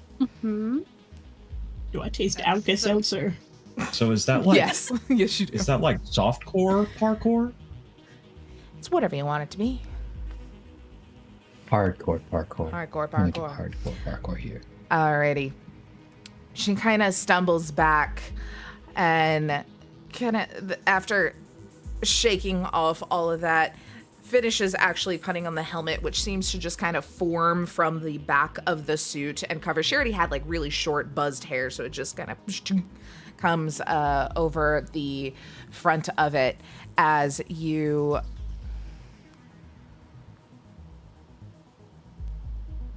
Man, I really wish I played more Nintendo games growing up. What's a good weapon we're What's your gonna thought pull? process? I'm trying to think of a good weapon. Like my Mario's got a Mario's got a hammer. Ice climbers have hammers. If you want futuristic stuff, there's Star Fox. They have guns. Samus has an arm cannon. Yeah, Oh, Samus is that an one. Cannons. We're gonna do that one because I was already kind of Coconut visioning gun. like Zero Suit a bit, but then like all black like Kill Bill. So love this. So yeah, as you watch then that her arm starts to kind of like open up and form in places as this kind of like cybernetic hand cannon pops up from her body and is, I will say, with the double move and the critical, or well, just the success there and the throwing off, that is just kind of her turn. She was now, you've caught her off guard, essentially. That allowed for a surprise when there would not have been one, and is kind of aiming at it. Who would like to go next? We're going to kind of do like very Blades, Power of the Apocalypse narrative. So, Blair? Yes. Okay.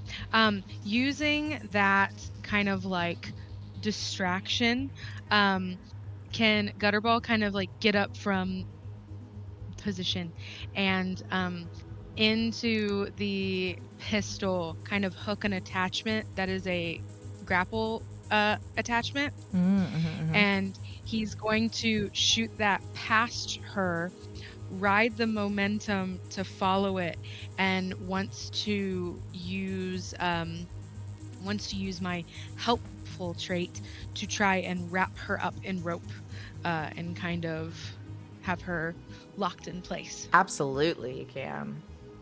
Cool. Okay, so okay. Do I get anything for her being distracted, or would that only be 3? Nah, you got 3.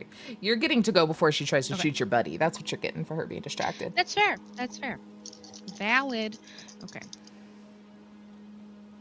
Ooh, I got a 6, a 5, and a 2.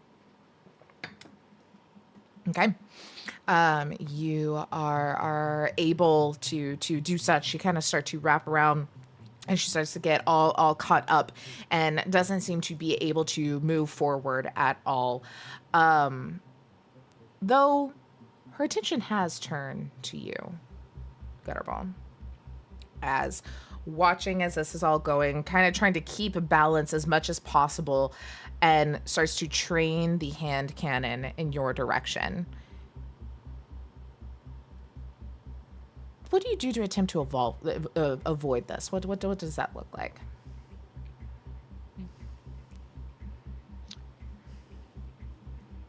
I think I'm going to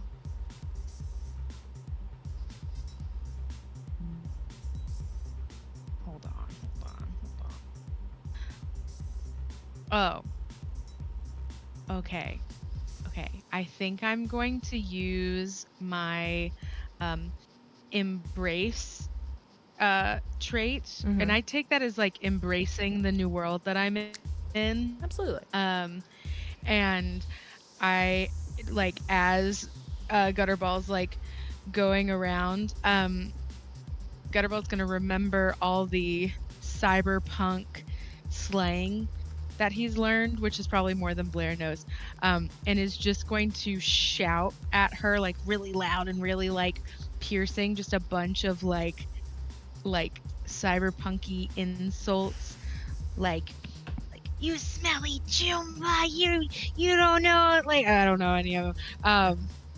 We need some of our cyberpunk friends. Help me out. Eric? But like just shouting like a ton, and it's just like blah, blah, blah, blah, as so to try and just like have her be like, what the fuck is happening? As this little possum is just shouting insults as she's getting more tangled up in this rope. So real quick question. I've decided how I'm gonna Sure. use a godly amount of these villain points. Great. I'm gonna steal a little from. I've been playing a lot of Gauntlet games. What are you afraid's gonna happen if this doesn't work out, Gutterball?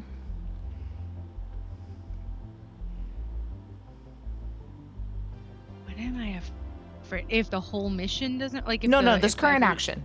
If you do not avoid this, what is there anything in particular you're afraid's gonna happen? I'm scared she's gonna step on my tail. That hurts really bad. That would be It's a sore unfortunate. point. Cool. Yeah. That's all. Go and roll. Shit.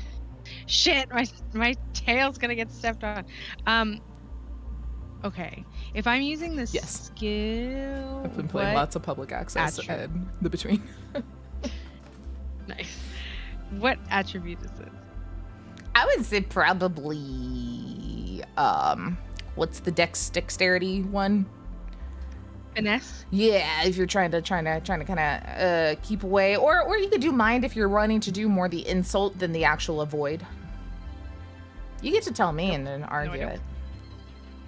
Oh, okay. Then I'm gonna use finesse because I only have a one in mind. Woo! I got another 6. That's good. She I got a starts 6 to and get 3 and 3. top one only matters. She gets all Okay. all tangled up, and I think in this, trying to follow you, trying to do this, not quite sure what is going on. She just gives up on trying to shoot you, and just you see like starts to kind of heat up this cannon and starts to burn the rope, like just along the side of her leg, is trying to cut herself out of this. Okay. What would anyone else like to do? Well, she's kind of in the doorway. I do have a response Mm-hmm. with the cybernetic cannon. Mm-hmm. Specifically, I was inspired by Turk going back to old character sheet. One thing that Dwayne had was the ability to take the hit. And basically, Dwayne would shift places with an ally to be in melee instead of that ally to protect them. Ooh, okay. And what I'm imagining is Dwayne trading places with Gutterball almost, and then using Embrace Trait with his own giant metal hand and crushing the cannon. Ooh, love that. Okay. 2-part. I will fully allow you to use one of your old abilities and do these sort of things, but it might mess up our paradox a little bit. Our time chaos number may go up an additional 1. That's another villain point gone. So many. And yeah, you can easily switch places, but I will need you to roll for the actual crunching. So I guess I'll let you describe what it looks like or feels like for little Gutterball as you switch, and then we can decide how you're crunching her cannon. Yeah, it's kind of a quick thing as Dwayne comes down and like grabs Gutterball by the bandolier and slides them across the floor. Oh my And then God. comes up and snatches the cannon, just kind of like somebody grabbing when a weaker person punches with a fist, but in this case, it's a cannon, but he's gonna try to crush it. With Gutterball, it looks like the possum that was on the football field getting pulled away in slow motion. Like straight up just like, Oh my god. Beautiful. oh man. Love it. What are Unfortunately, you- only 1/6 this time only 1/6. because I was going with body. That's fine. That's fine, I guess. Good God. No one's letting me hurt you or anything. Or Would you like me to whatever. roll my 6 dice again with a villain point? No, you have 6. could- Well, I have you so could many. make me Sure. do Go that. ahead. Go one more time. Go one more time. Elsie, that's another villain point gone. Go again. We have so many. I could Money just make Taylor's you redo too everything. nice. Taylor's too nice. That's a critical. We made Let's it worse. go. We made it worse. Let's go. You absolutely crush this hand cannon through to the crunch of bone. There is just everything crumples under this hand as she just, I mean, it's hot. You're feeling the pain as this thing was still like heating up to cut off this rope here. But absolutely just wrecks her arm and mirrors a lot of these same curses that Gutterball was yelling, and this slang that, you know how like y'all hear Canadians being like real Canadian and you're like, what the fuck are you saying? That's how it is for y'all in this world with the cyberpunk slang that does not make sense, you know, to the general Me, person. I come from a weird West world, so yeah. I think it fully causes her to crumple for a moment as double damage, but have decimated arm. We're going like cyberpunk red critical injury vibe of this arm no longer works, and this was her weapon. What would you like to do in this I don't moment think as she's it's very reeling? polite. Yeah. I would like for Dwayne to say, I don't think it's very polite to point your weapon in such a way. And then Forge points their weapon in such a way at her. Absolutely. Real quick though, let me look at, since we messed with our time chaos a little bit. I don't know. I feel like maybe we are impacting our automatic. I feel like we're doing a lot of techie things. I feel like that could have been with our time chaos. That as that it jumped up, maybe we need to deal with that. So anyone who has automatic, you need to roll a 3 or higher to not lose that trait, which we'll just go up to manual.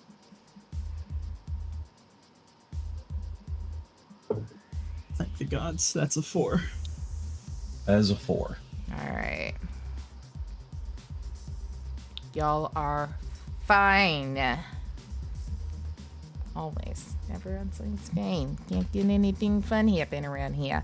What would you like to roll there, JT, to just absolutely unleash a railgun into this person who's lost their arm?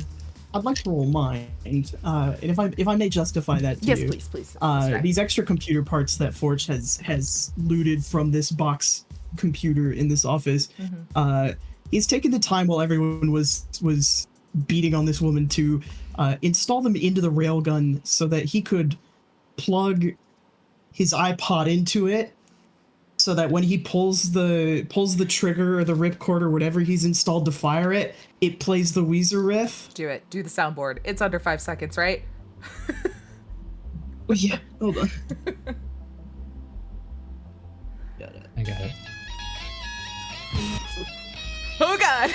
Well, I look just I like hated the Buddy double work. That was Holly. horrible. That was That horrible. was, no, I did it Terrible worse. That's what happens. No, That's what happens when it perfect. jammed and you're like, oh shit, and you smack it again. Oh no. And it was the best because it had the intended effect on Elsie. That's gonna be 2 6s. Hey, how about you re-roll that for me real quick, please? I'd really appreciate that. One Get last it villain again. point. Get it again. So like 2 6s is a critical. Do I get more if I roll more? How does it look as you unleash? I like just like Buddy. The Weezer riff rips off. Everyone just hears Forge go, "I hope this works!" As they pull the trigger, and it glows blue as the railgun just absolutely shoots its ammunition. Direct hit to the chest, I imagine. They don't Yeah, wanna damage and it's the like arm cannon fucking too critical. much more. This person does not exist anymore. They are Railed her out of existence. quite literally, as you don't see blood and viscera and gore left behind from this person. They almost disintegrate as you rip through them with this railgun. Nothing left behind. Oh, that was potent. Oh, good to know. I wonder what she wanted. As Dwayne is like, I don't care about that. This guy gets it. You Emmett all just like is peeking up from under the desk and is like kind of holding Stein. Is like, yeah, all she did was ask why we were here. Yeah, but menacingly. Are there any pieces of her arm cannon remaining from being there is crushed? nothing left. And you all get that rats. weird little foggy feeling again, like something has changed at the time chaos here. But then it feels better. It feels more right again as our time chaos goes down to 2. Would we like to, let's see, I think when we go down, we get to get rid of an alteration should we choose. Let me double check real quick on how that works. Let's see. I create, alter one of the prompts. Let's see. The time boss. Or maybe let's see. Well, he says if you add, when the time chaos increases, alter one of the prompts of the future template. Okay, the alterans may warrant an increase or decrease greater than 1. We didn't worry about that. I don't know. We're gonna leave it as is, I guess. But everything seems quiet again as this person just vaporizes into little flecks and pixels and is out of the picture, as it seems they maybe weren't supposed to be here, as things felt a little more right. What all do you do I was next? hoping some of her arc cannon would stay behind. Rats. I Do you bet I want could to get one turn of my guys Forge to into build you. Mega Man? No, I was gonna install some of the pieces into the railgun and see what happened. I bet I could get one of my guys to help you build one. It would be delightful. As far as seeing what happens goes, we need to figure out where this anomaly is coming from. Orton, Yes, the twatch. Captain. The twatch. Put the John and the twatch, the I'll activate my Quatch again. You're right. Good idea. And activate my Yeah. Quatch to see if it can identify where the paradox is happening. Yeah. You activate it. It takes a moment, again, to whir back to life. And what, I guess, is it like kind of Jack Sparrow arrow if it just points in a general direction? Or is it more specific in which, like, you're in the building. How do you know where within this building, you know? So it literally kind of points up. If from all the concentric circles will kind of point up and be shooting a laser, and it kind of shoots like an invisible line that will just dissipate with space. Okay. It goes straight up. Usually, yeah. Oh, that's not good. What does What that does it mean? say? It go up. We gotta go up. What Does it go floor up are we and on? Down? Well, only if you ask nicely, but no, right now, when I flick one of the rings around and it spins, yeah, my quad points up. What's the problem? Are you allergic to stairs? Well, how tall is this building? 50 Several plus. hundred floors. Yeah. I won't need it till I'm done because I'm There's cheating. probably an elevator. What? An elevator? It's a box that goes up and down to get you to different parts of a building or structure. Oh, hell, that sounds very useful. It's extraordinarily convenient unless there's a fire. Why not? Wouldn't getting up and down when there's a fire be extremely useful? Fire doesn't play nice with elevator cables. Let's root a fire. I'll have to have a word. Okay, Emmett, Show me where this magic box lift is. I was like, Emmett, while this conversation's happening, you could hear a ding from further in the building, and you look, and you see like over a elevator, and kind of the readout. It just says Emmett, this way, and then an arrow that points up, and then it goes back to normal before others look. Oh. Yeah, look, the elevator's right there. It seems really friendly. you're an observant kid. I feel like we're Yeah. being directed like in Stray. Yeah. You got It good do be like peepers in that. it. You'll get What's that supposed to mean? I think you know. And for some reason, Dwayne is like, Jeepers Creepers. Am I losing my mind? No, Would you like to? fine. No. Yes. Don't worry. I pat Emmett on the back. Folks just weird. You're weird. Also true. The seagull is now in the building from the hole. You sky rat! And I throw in one of the staplers. I throw a stapler at them. It just steps behind the glass part of the window, like back to the hole. Ain't better? Away What with was you, that? demon of the air! Demon? Be born better. Do better. I've met shrubs with more kindness in their hearts than you.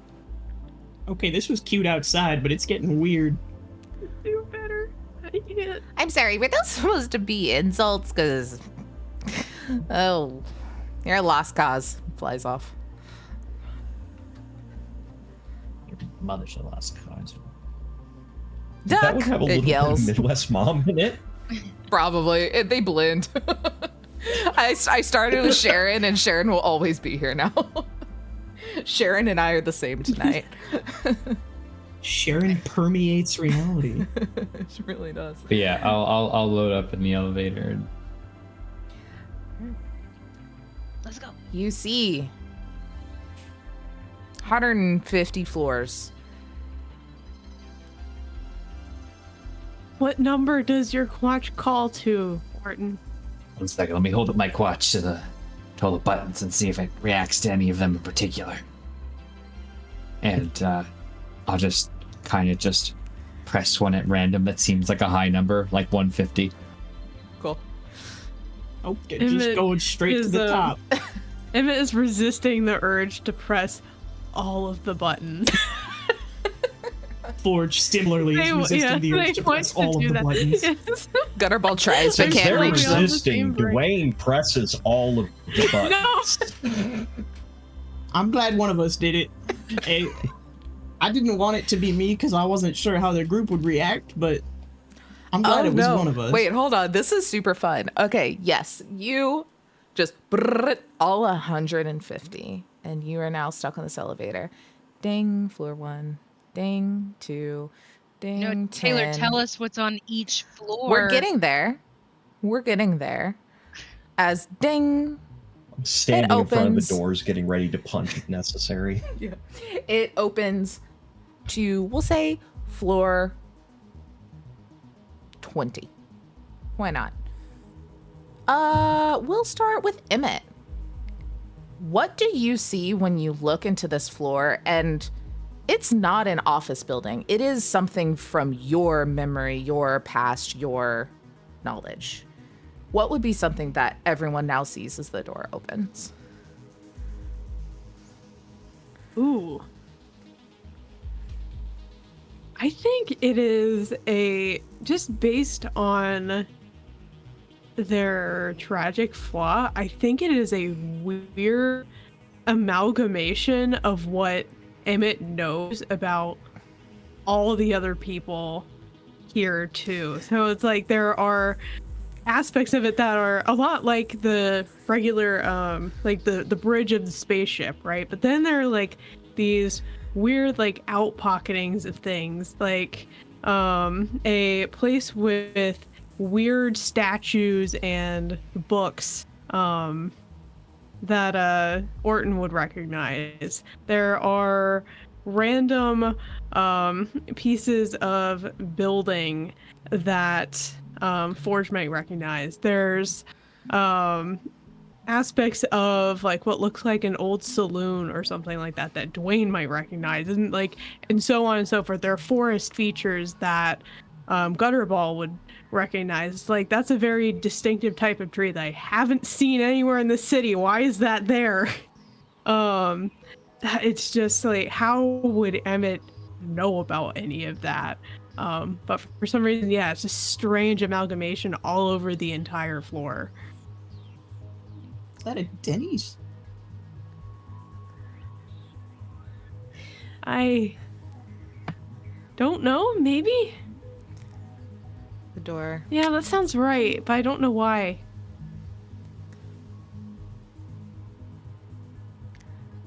You ride up and it opens on floor 48. Let's go Dwayne. What do you see that, or well, I guess what from your knowledge would be there for everyone to see? Yeah, it would be a clock tower from like a church, and in the center there would be this like rip in the fabric of space and time, and it's slowly closing as you see like blood pool on the floor where Dwayne was dying. And oh yeah, there's no sun. It's completely dark. Door closes. Goes up to 73. Opens up again. Gutterball. What's there from your past knowledge info? I think it is like the scene from the end of our Wanderhome game.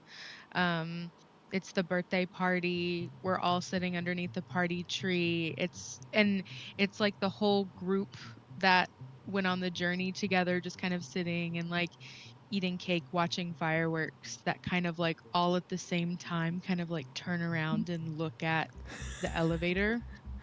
That's a but like little in like horrifying. it's like, it's creepy. Just It's like- creepy, but it's also like heartwarming at the same. No, not like that. Not like that.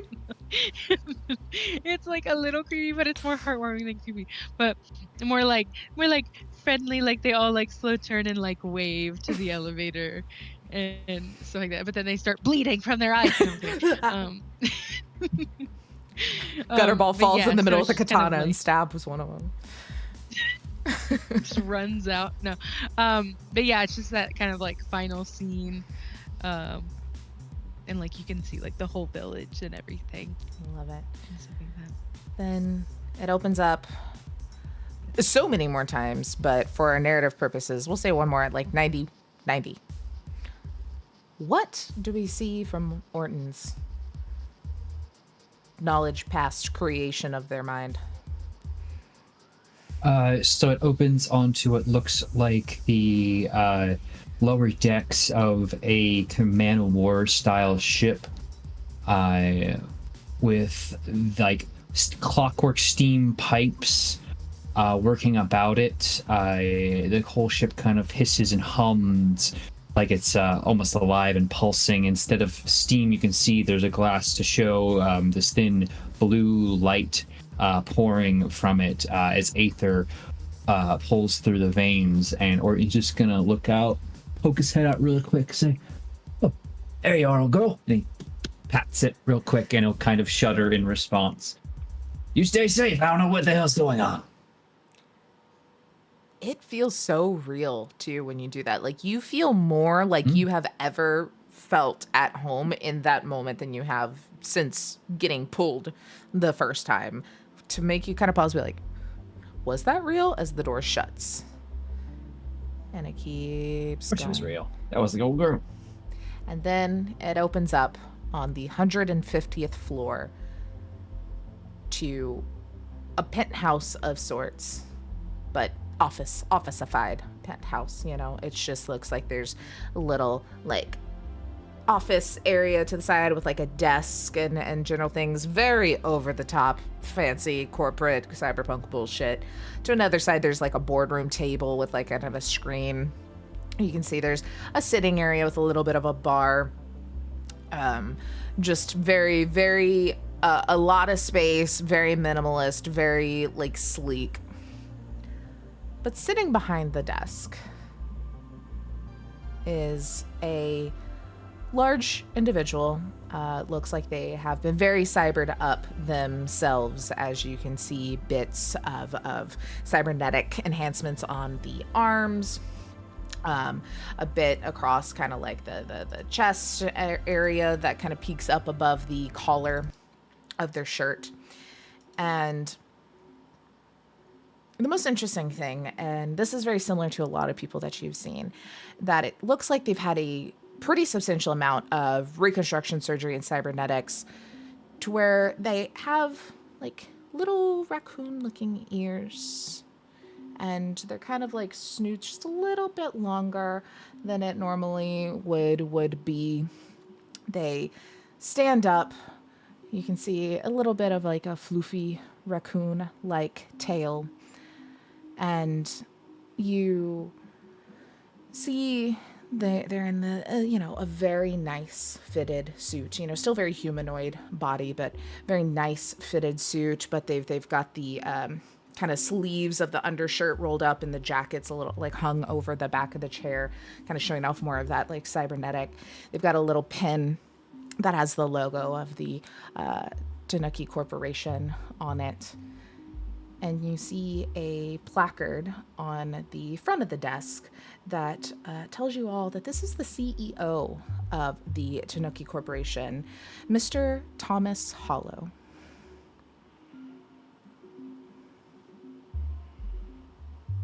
Yeah, wow.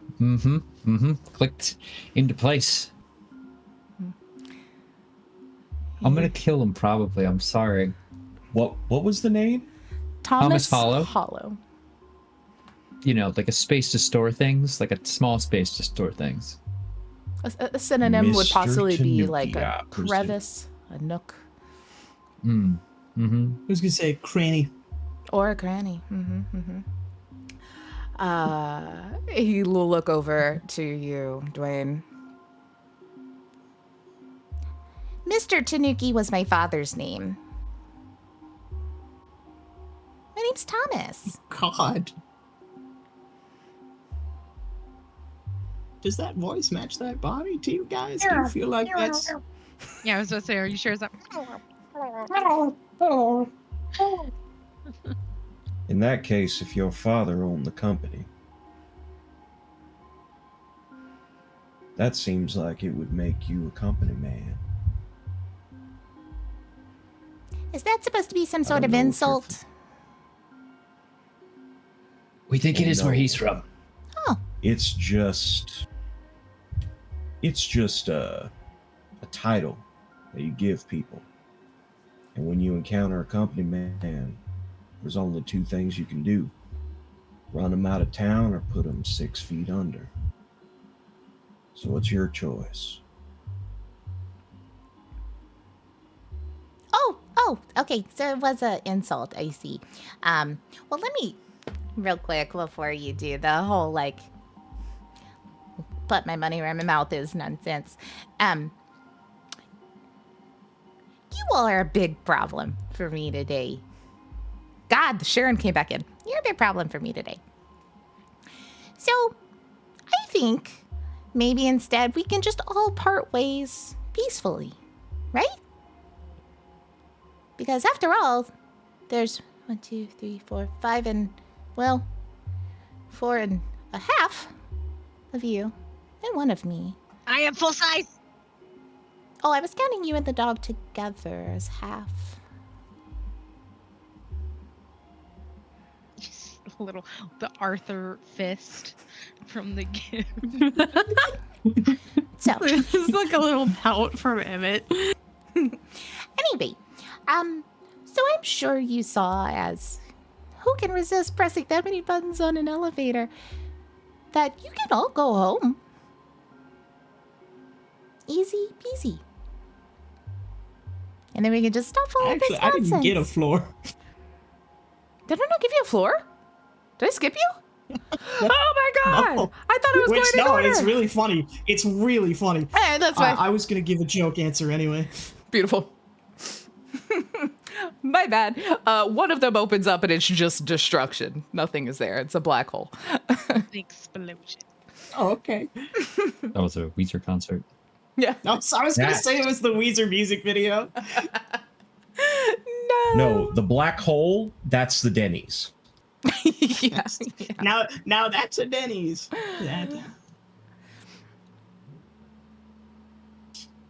Or, well, I guess So you you're don't have saying a we home, but you could can- stay here if you wanted.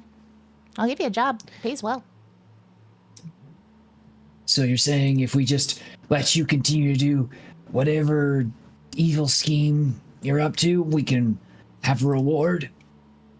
Yes. As disrespectfully as possible, fuck you. No, I thought that was quite enticing. You have to do no work and you get so much pay. I don't know. Our pay is pretty high. We're getting paid 1 million credits. I'll an give you 5 extra million drone, credits. And an 3 extra, drones. hold on. Well, let me finish. An extra ship Know that. I'll give you 2 for ships. 3,000 Aether? scripts. Something? 2 Orton, what was the dust shit that you have? Aether dust.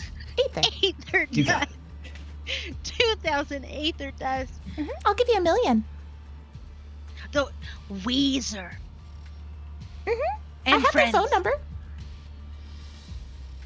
I Shit. don't know your friends. Guys, I think we should listen to him. No, Weezer would never party with the likes of you. Hold on. From what little I know, this Weezer group is a noble band of adventurers. Who's our? There's 2 things that I'll fight Pretty you much over. that. What's that? My friends and Weezer sounds pretty cool. We can do research. I can even sweeten the pot if you want, and I can just do a little bit of a run back on time for your 2 timelines that end a little less than ideal. And we can just fix that up. Sounds nice, right? Emmett, you didn't tell me you had a bad timeline when you joined us. I mean, from what it sounded like, it was pretty good, except for what Sharon was saying. So maybe it's a little too into the future for me to know. But I mean, 1 or 2 timelines for the sake of all the other ones doesn't quite sound right. There's nothing wrong with your timelines. Yeah. Unless you want me to change something, but that seems a little selfish. As far as I'm concerned, I got the best end of the deal. Got to see the love of my life one more time. Get to save the world. Can't ask for much more than that. How'd you get all this, like, time power anyway? Oh, fuck, you're not going along with this bullshit, are you? And you watch as the, like, vision of Thomas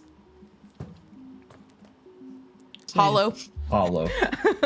kind of falls away, and you see a very tall, like equally as tall as that body individual, same very nice press suit, but is like real like deep dark kind of slicked back hair, kind of coiffed up a little bit, the chiseled jaw, you know, has the piercing like eyes that it almost looks like they have like the natural like guy liner going on. It's beautiful. And it kind of crosses arm, and you see that he has the same sort of device on his arm as you all do. He's got more juice. I'm gonna be honest, looking at you all, I thought you would just fall for the CEO bullshit, but seems that I was wrong, which is nice, which is interesting. Maybe we can make a real deal, or if not, I guess I can wrap up this meeting quickly.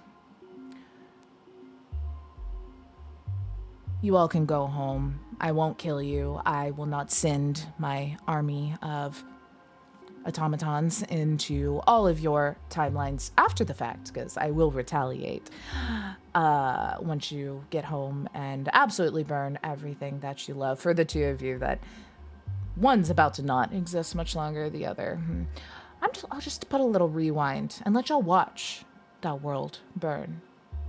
Or you can go home now. I can give you the wonderful deal, and I can just go about cleaning up all of those messy timelines. Sound good? Boss, just say the word. You didn't answer my question. I'm sorry. Who? What was the question exactly? Are you? Who are you? Oh, I only tell my friends that.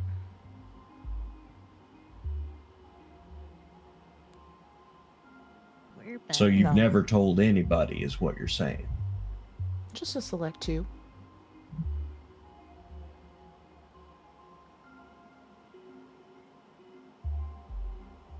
Okay, Gutterball's gonna give another signal, but this one is not the go get him signal.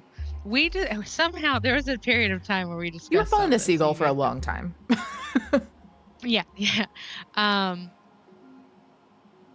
Gutterball's gonna do like a kind of like where you like sigh, like do a deep sigh and like a whistle comes out, and that's the signal for distract, please. And if hopefully there's a distraction, Gutterball wants to talk to Emmett a little bit while the distraction is happening. As the distraction, can I fire the railgun just wayside? Oh, okay. Is that enough of a distraction? I was thinking more like talk to him for a second while I talk to Emmett. But you can shoot. I mean, whatever you take as a distraction, go for it. I think a decent distraction might be Dwayne walking up and just like looming over. I imagine that this person is sitting down. I think they would have like kind of stood up while they got there, but I mean, you can still. I mean, he's probably only a little shorter than you still. You still loom. I think if he stood up, then the one other metallic enhancement that I haven't discussed recently is the fact that Dwayne's right leg, from the knee down, is metal. And I think this is the perfect time to walk up and Sparta kick Thomas Hollow back into his chair. Absolutely, you can attempt to do this. I assume you're rolling with body. Do you have anything else you are adding here? No, actually, because I would not be able to add embrace to this. Okay. So yeah, go for it. 6. Okay. You walk up and you go to just absolutely kick the shit out of this guy back into his chair. And I'm going to use a villain point, and I'm not going to make you reroll because that doesn't work. He catches your foot. So you'll see him using the villain point. Kind of grabs your foot, and you can feel it start to tighten as he also has these kind of cybernetic looking hands. He's like, I see. So we're not going to be friends. And he'll just try to fling you up so you fall down onto the ground. How would you like to kind of avoid possibly getting injured by this move that he's doing? I think that honestly it makes sense for Dwayne to be able to be knocked over. Since y'all can't see Dwayne's character sheet. Dwayne has 0 finesse, all body. So it makes total sense that meeting resistance, he would get knocked down Worf style. Just poof down on to the ground. He's like, fine. And he'll push a button on the desk and a window opens. And in flies a gaggle of seagulls. I don't know what a group of seagulls are called. Knew it. I think it's just a flock. It's just a flock. I didn't know if they had a fancy name. Yeah. Flock of seagulls? Oh, Flock of we should seagulls run. seems right. Run so far away. It's a tax evasion of seagulls. It would be. Do Yes. the gun. Do the gun. Oh no, I just looked it up. It's a squabble of seagulls. Oh, I Shoot love that. seagulls. It's a squabble of seagulls. They've been mean this whole time. Yeah, they just start swarming. I would say all of you, but one of them comes in. He's got a look in his eye. Was missing a couple feathers that you recognize. And he's like, everybody, boys, get that one. As he flies in and they all start pecking all around Orton. What would you like to do to fight off and or avoid these pecks from these seagulls as they are coming at you?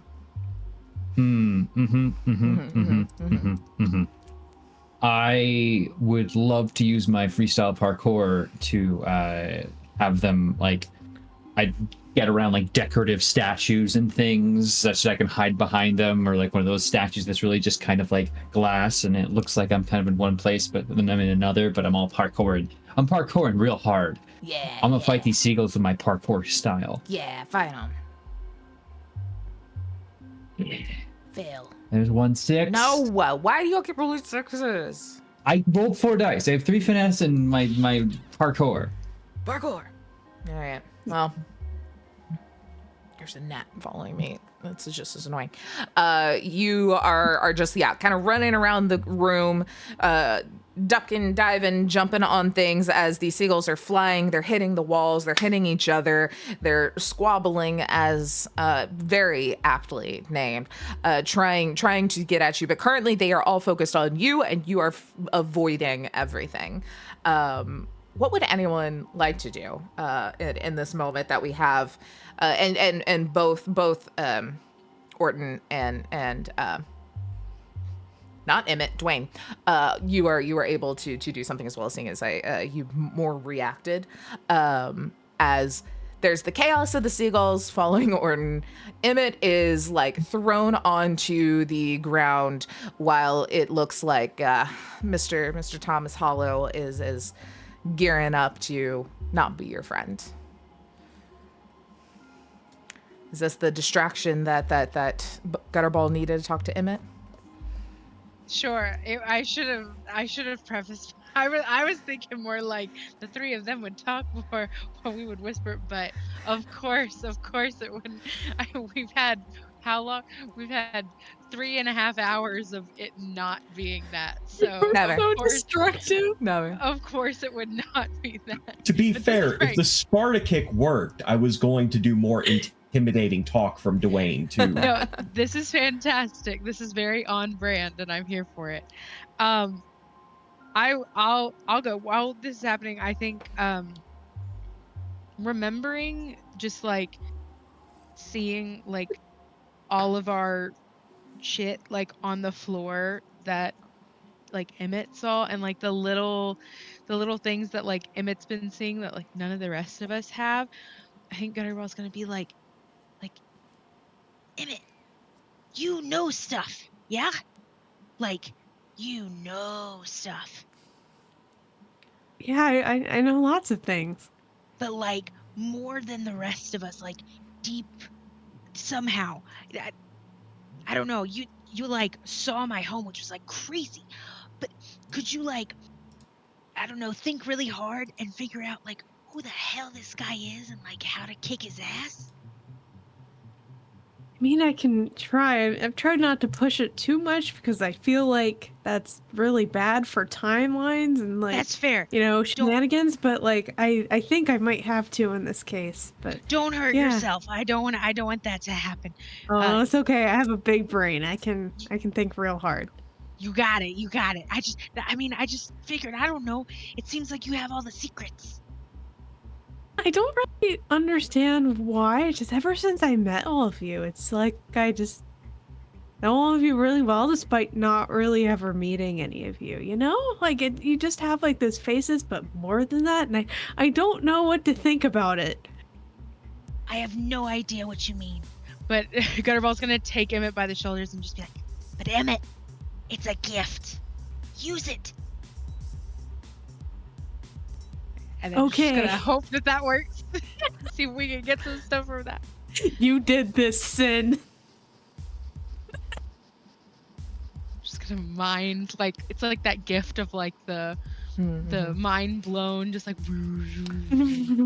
I think with that, Emmett, could you roll a mind check for me, and maybe like what if there's any can. sort of trait that would be Emmett thinking real hard, trying to like figure out what to do. If there's any that pertain. Like, see, yeah, I don't know if it would technically count because like my past trait is Turk. Yes. It's like Yes. I don't know, the whole meta nature of this feels very. Yes. Can you also get Okay. another dice? Like, can that be like a helping die from Gutterball? Yeah. If you want to, you spend your turn Oh my to like God, okay. assist. Mhm. That is Absolutely. 5 dice. Let's see. Let's hope for a crit, y'all. So like meditate. Oh, sorry. Oh yeah, that's 2 6s. That's a crit. Hey Emmett. Hey. Hi. My name's Taylor. In another world, you go by Heck. And we're just playing a game. Can you believe that? This is all just like a silly little roleplay game. Is there anything you want me to like just make happen in this world right now? Man. Heck, that's a strange name. I mean, I don't really want us to have to destroy this guy. I mean, he has a whole thing going on, it sounds like, and he also has the Yeah. time juice. So it sounds like Yeah. at some point he was maybe, doing what we're doing right now. Probably. And he does maybe have he to just got live a for little like the lost. next 6 days. We are kind of doing this charity thing. And it is an overarching bad guy. So I Oh. will just give you that little like heads up,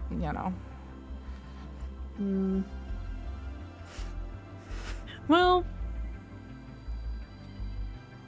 if anything could happen, is like, I don't know, maybe we could find some type of agreement that, you know, we wouldn't mess with all the timelines and destroy them, and, you know, maybe we just come to an agreement, maybe, or we can figure out where he's at. He sounds lost. Maybe we can help him out, but not in a way that destroys everything for everything else. You know, I think the best course of action, if you just wanted my opinion as someone who is running this scenario and is going to make it happen, maybe you all just like either rough him up, talk to him, whatever you kind of decide, right? Probably if you get the upper hand, he'll like let your timelines all stay normal, but it is going to be like 20 other people's jobs to make their timeline stay normal. He's not really going to mess up. The plan's already been set in action.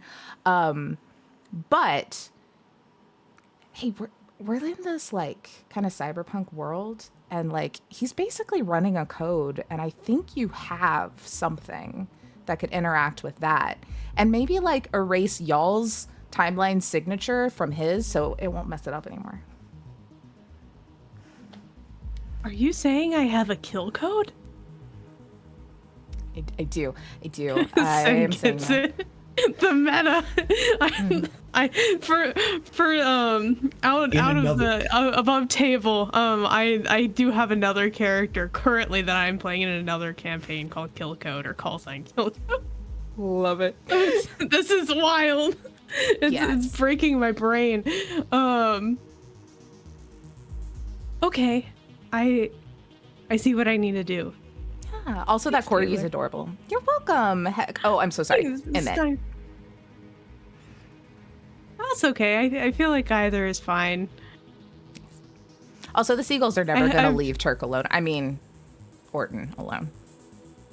Oh, that's okay. I have a feeling he bothered a bunch of myself and my friends with the seagull for quite a while in another timeline. So, Karma. Cool. Well, Karma. Good luck. Hey, do you maybe like, I'll like give you an extra a point to like fuck around with time if you wanted. What was that called? I remember. Resolve. Because this is really cool. Okay. All right. Well, I'm logging out now. I'm going to pretend to be the bad guy again. Oh, okay. Okay. This is like Emmett frantically prepares. As Thomas Hollow just looks at me and is like, you all are the biggest pain in my ass. I really do not think the agency would come up with this crew. I guess it's confusing. That makes sense, right? And just is like squeezing like harder onto oh my god, why do I want to call you also Emmett? Wait. Words aren't working. Dwayne, I'm so tired. What would you like to do?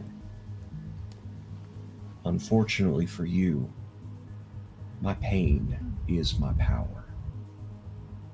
Oh. And Dwayne is going to come back. Now, I have some fuckery that I would like to accomplish. Absolutely. And maybe I can use Resolve to do it. But I am imagining glitching through like multiple characters. Ooh. Mm-hmm. Because Dwayne would not be able to get out of this situation normally. But there are other characters I played that would be able to. And I like that idea.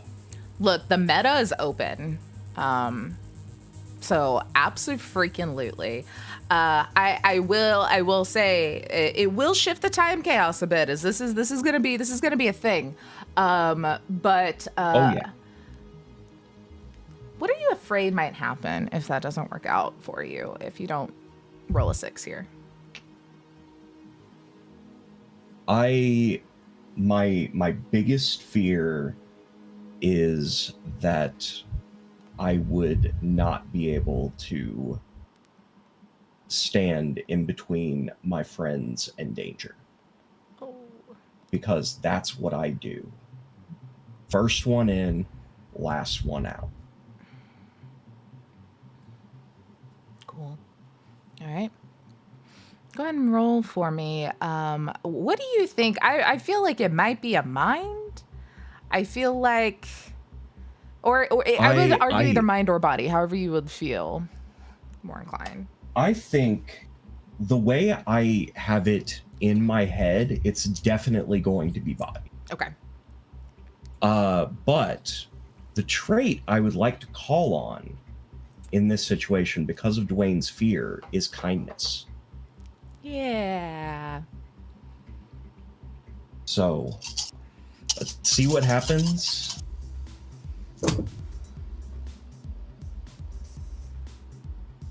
Not a crit, but a 6. Okay. How does this look as you hit a success? So Dwayne shifts for a moment to look like a purple-haired woman who shifts into a draconic form, not fully extending out, but enough to break the restraint that Dwayne is in. And then for a second, you see her shift into another taller woman who is in blue and white armor wielding a katana. And that is what makes the strike someone that Forge would recognize, slicing through Mr. Hoppo. Absolutely. Go ahead and roll for that slice itself for me, if you would. And this can, it's melee. It can still fully be the body. Yeah. Okay. I am not going to add any traits to this one. You could pull on a bond if you would like, if you need, since you have one with Forge and you are using a character related. I think that makes sense. Mm-hmm. I'll roll one more die that just turned a 6 into a critical. Why did I say anything? It's cool. I don't even care. I would ruin it for you. I love this. I'm too nice. I'm not Turk and Hoop. I'll empty my resolve pool. I can't because that was some time fuckery. Absolutely, you can. Let me pull this up real quick. I'm almost proud she didn't list me in that list. You haven't done it to me yet. You've only threatened, and I'm working on it. I know it's coming. You slice into Thomas Hollow, and just you're just like wrecking people's arms currently, as the one that was holding you is still kind of out as that transition happened so quickly, and he kind of goes to move back, and you just like right at the elbow, and you watch as the cybernetic part of the arm that falls away starts to disintegrate and turn into pixels and disappear as it does so. Slicing off as many hands as Star Wars character. Absolutely. Just like, the difference between you all and me is, yes, we're not all from here, but I'm not physically here. Do you think I'm that stupid?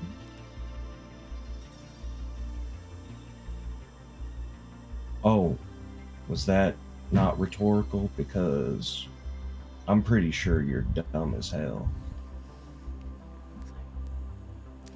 Fine. And the lights go completely off for a moment. They come back up, and you don't see him standing there in front of you. You just hear, have fun getting out, I guess. As you can smell smoke from somewhere in the building. What would you all like to do? Is the building. Hope there's a fire escape. This high up? I don't know. Also, There are I still think it might be seagulls. muted, Sure. too. I also did not realize that we were setting up a Chekhov's fire situation. You said fire. I had to do it. I literally wrote it down in my notes. It just says fire really big. You can't see it because it's so damn bright, but it says fire. We can't take the elevator anymore. It's a fire hazard. Turk, you're muted. Let's show it this way. Yeah, fire. My handwriting. You shit. said fire in a building. What do you expect to happen? I want It to. would actually happen.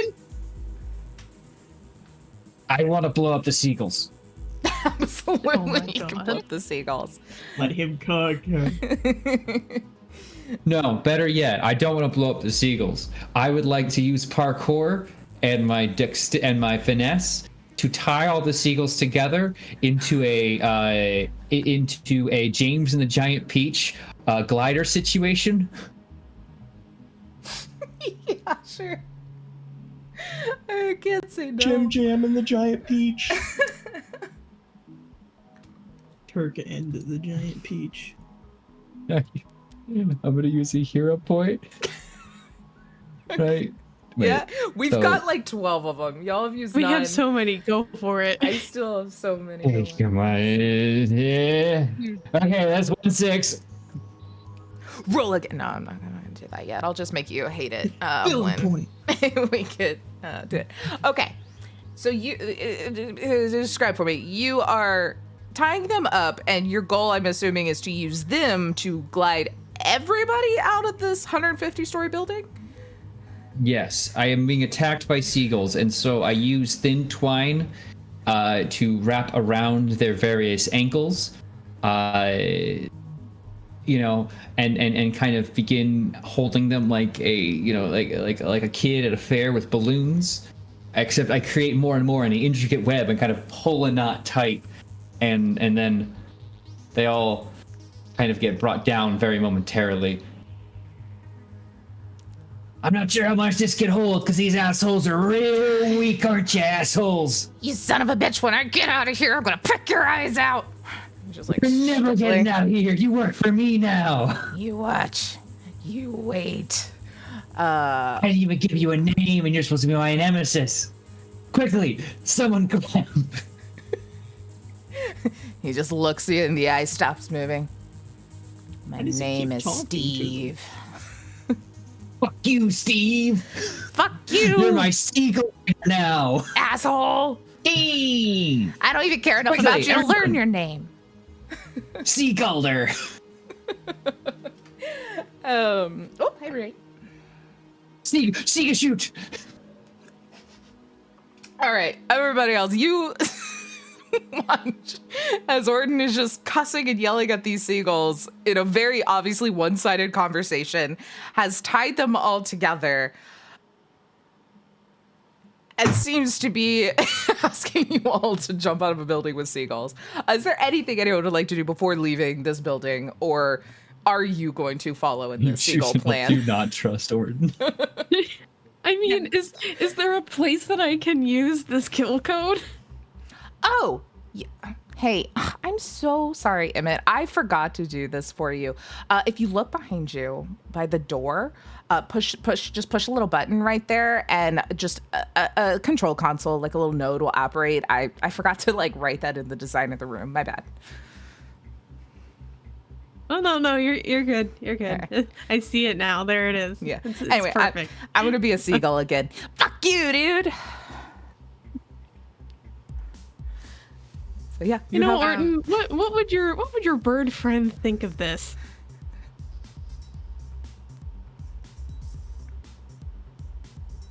I guess nothing.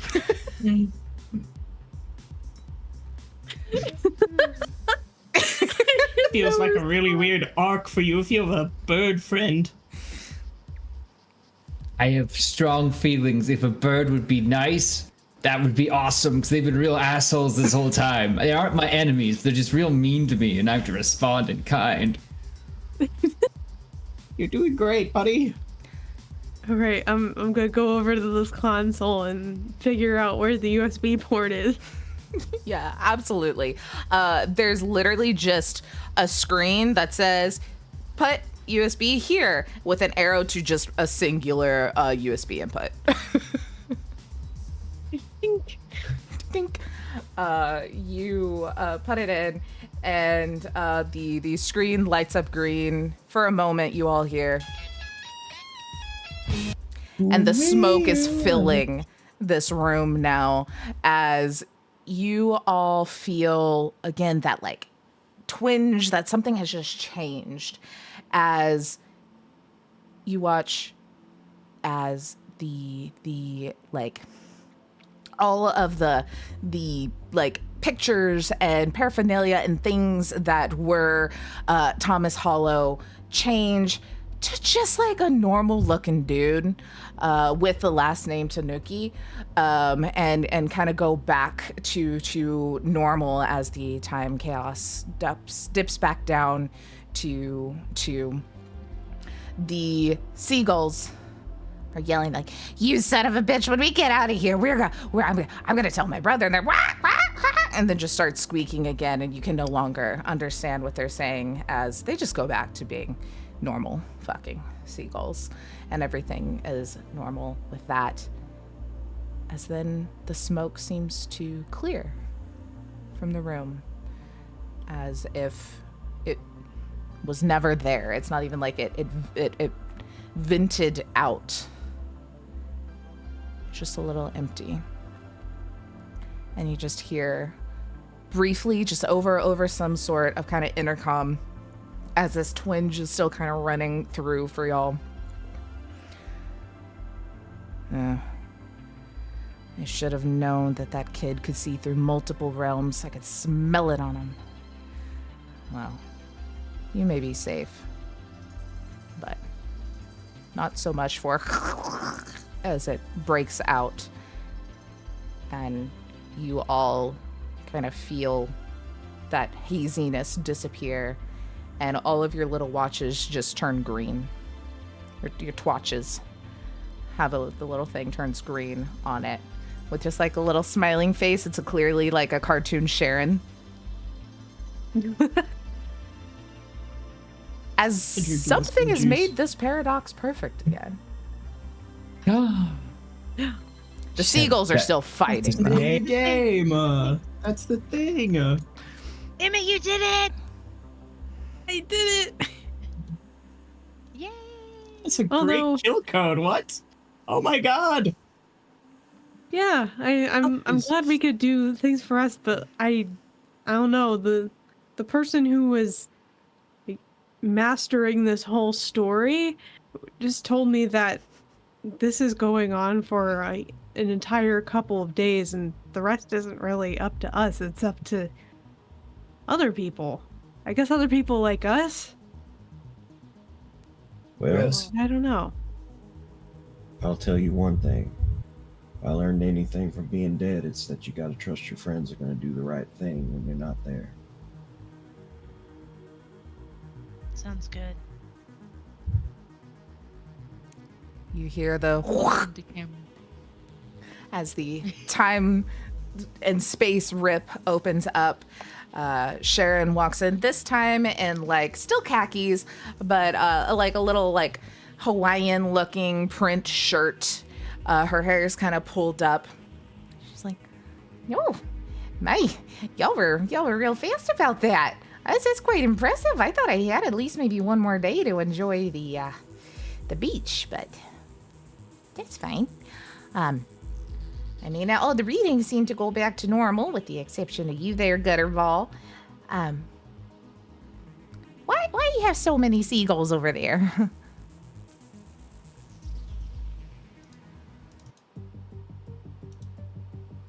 All right. Looks to Orton. Look, they were assholes, but now they're fine, and whatever. And I let go of him, like I'll leave. All of them kind of fly out, except for one. It sits in this like window, looks at you, just shits on the windowsill and flies off. Oh, Eve! I see. So with the time warpy nonsense, the seagulls didn't like ya, huh? I haven't seen that flaw in a long time. I did warn you about that, right? How things are gonna be a little goofy. I might accidentally skip that page. Yeah. Oh. Yeah, well, Most fun I've had in what seems like years. well, that's real good. Well, I guess if y'all all want to, I'll get you back to the agency. I'll get those watches for you, and we can get y'all back to where you belong. How's that sound? Obviously with pay. Yeah. Yeah, the drone. Question. Yes. What if, say, we were interested in helping out in other situations? Oh, like you want to be a full-time TAM agent? Or contract? Either's an option. I think that sounds like the right course of action for me to take. Oh, well, yeah, we can definitely work that up. I have got some contracts and such you would need to sign and everything, and then we can kind of go along with that. Of course, you know, we have unlimited PTO, and as well as unlimited sick time and wonderful benefits. And by wonderful benefits, I mean we created your body, so you're not going to get too sick. So you can just play hooky and pretend you're sick. That's fair. I don't know if you've ever been dead, but it's boring as hell. Oh, no, not yet. I hope I still have a few years for that. I'm waiting for my kids to graduate. Good God, I really can't wait till they're out of the house. Anyway. And she'll push her watch button, and all of you zip back with her. She will give out the drone, the extra ship, all the things. She promises the likes. We'll go through contracts and stuff to get Dwayne signed up to possibly do it, and if anyone else is interested. But I think like, just 2 little points of order. She'll first kind of go over to Gutterball there. Gutterball, I can accept because I maybe accidentally left you in that timeline and that universe, and that was not where you're supposed to be. And I do apologize for that. But are you thinking maybe you want to head back home? Or are you liking the Gutterball you got going on over there? Let's just get one thing straight. It's always Gutterball. Yeah, But that's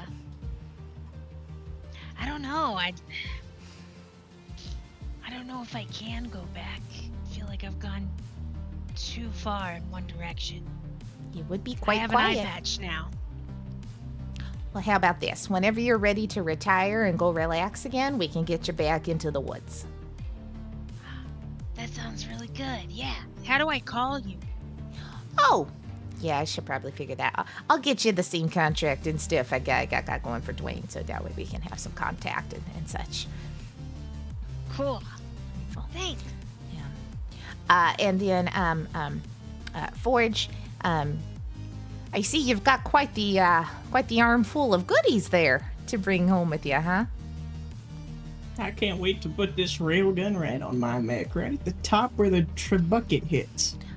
Oh, yes, you're going to have plenty of time to do that. I'm very excited. I'll come visit and see what it looks like. Anyway. That sounds swell. Wonderful. Well, let's get you all headed home. I guess before this is all said and done, I've been asking everyone else questions. Is there anything Emmett or Orton you need before you head back, or thinking about your future? You just want your drones and your ship? I mean, if you need more help, I guess I'm around. I mean, we'll have 2 ships, and that's a lot of captaining to do in the spare time, but, you know. Wonderful. I'll send you the contracts as well. I mean, like, I'm sub-captaining, of course, for Gutterball here, but, you know. Of course, of course. I was about to say, that was...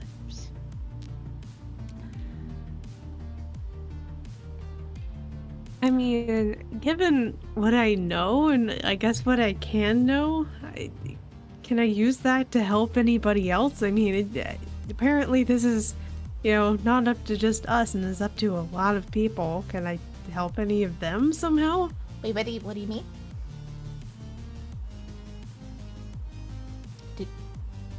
What are you talking about? Like more people? What does that mean? Apparently, because, this isn't the only timeline that's in danger, right? How did you know? I don't really know how to explain it. My little brain, okay, I have this little brain that apparently just knows things and I don't really know why. And I just know that it's not up to me or just us or this group. There's other timelines that are in trouble, and I just want to know how to help, because apparently there's other people out there. You know a lot for being so new to the agency here. I think you're gonna go far, kid. I really do. We've got a lot to debrief on, but let's get y'all all home to relax a little bit, and then I'll come. We'll handle all of that. I do need to talk to my agents, higher ups, because it is interesting that you know so much. But let's get you all back where you belong, all right? And she will have taken like the time pieces, the twatches. I'm so sorry, from each of you, and we'll take you each back. Of course, we'll let do a little time hopping there for Dwayne to see some friends, and then drop him off back in his little wonderful heavenly abode until the next time they need to be called upon. Will drop Gutterball back with his, I wouldn't say real crew, because y'all were very real, but his day-to-day crew, who have been quite lost as to what to do in the last few hours, not having that strong discipline there. We will see that you are returned, Emmett, back to the moment you were taken, where the chessboard is still on the ground, with promise that Sharon will be back, because you seem to know a little too much, as well as Orton. You are returned back to the same moment as well on your ship, with then instructions on where to pick up your second one. And Sweet Forge is dropped off in the moment that they also were picked up from. And Sharon, The concert, the Weezer. Oh yeah, you do have to meet Weezer. Time is stopped for a moment, as I don't know I have a Google tab up somewhere for the name of the Weezer band members. Hold on, it's in one of these tabs. There it is. They have to sign There's the so railgun. many of them. 1, 2, 3, 4, 5, 6. There's 7 members. Are they all active members? 7 Weezers, yeah. Who? There were just 4 on the Blue album. Who are they? You're meeting them. You're not meeting the whole current crew. Okay. Damn. Is that known as a squabble of Weezers? A squabble of It's actually a Buddy Weeze of Holly of Weezers? Weezers. Oh my god. Me. No. Who did it twice? I did it first. I know you did. You are on your ship, and then whoosh, quickly, 4 skinny white guys are dropped in front of you. As there is Brian Bell. These are the original 4 members of Weezer. Fun fact. Brian Bell, Patrick Wilson, Rivers Como, and Scott Schreiner. They got signed in 1993. That was the year that I was born. That's wild. They've been a band for a long time. Yeah. So they're standing there very confused. Not a part of this. Forge weeps openly at the sight of Weezer. And then, 10 seconds later, is done, turns to Shannon, is like, okay, I'm good, we can go. They're so confused as they just disappear. And Sharon's like, all right, well, you have fun with that railgun there, buddy. You're gonna get that hooked up. Anyway, time starting now. And she just disappears very quickly, as you have, 30 seconds left of life? Less than. Less than. Maybe 5. As you get to go out knowing you got to meet Weezer, damn it. Weezer. you met Weezer. It was a little bit of a moment. I think is this the second time I made a community reference today, of like when Troy meets LeVar Barton, of just like the sobbing. That was it. Don't pierce a picture. You can't like disappoint a picture. I like to think that Forge, on getting back, is so enamored with the fact that they just met Weezer that they forget to hit the escape hatch. That's the reason. It fully just doesn't malfunction. They just don't open it because they're like, I'm done. I can die a happy life now. I peaked. Love it. I peaked. And with that, our 5 adventurers' timelines are secured, though their minds are forever altered, possibly. And who knows what the future will hold, especially for little Gutterball. He didn't even get to go home. Damn. And with that, everybody, I'm so sorry to Lancer tomorrow. I have 5 villain points left. I did not figure out a way to use because I felt bad just making people re-roll when they just kept giving me 6s. So who's running Lancer? Is that Hoop?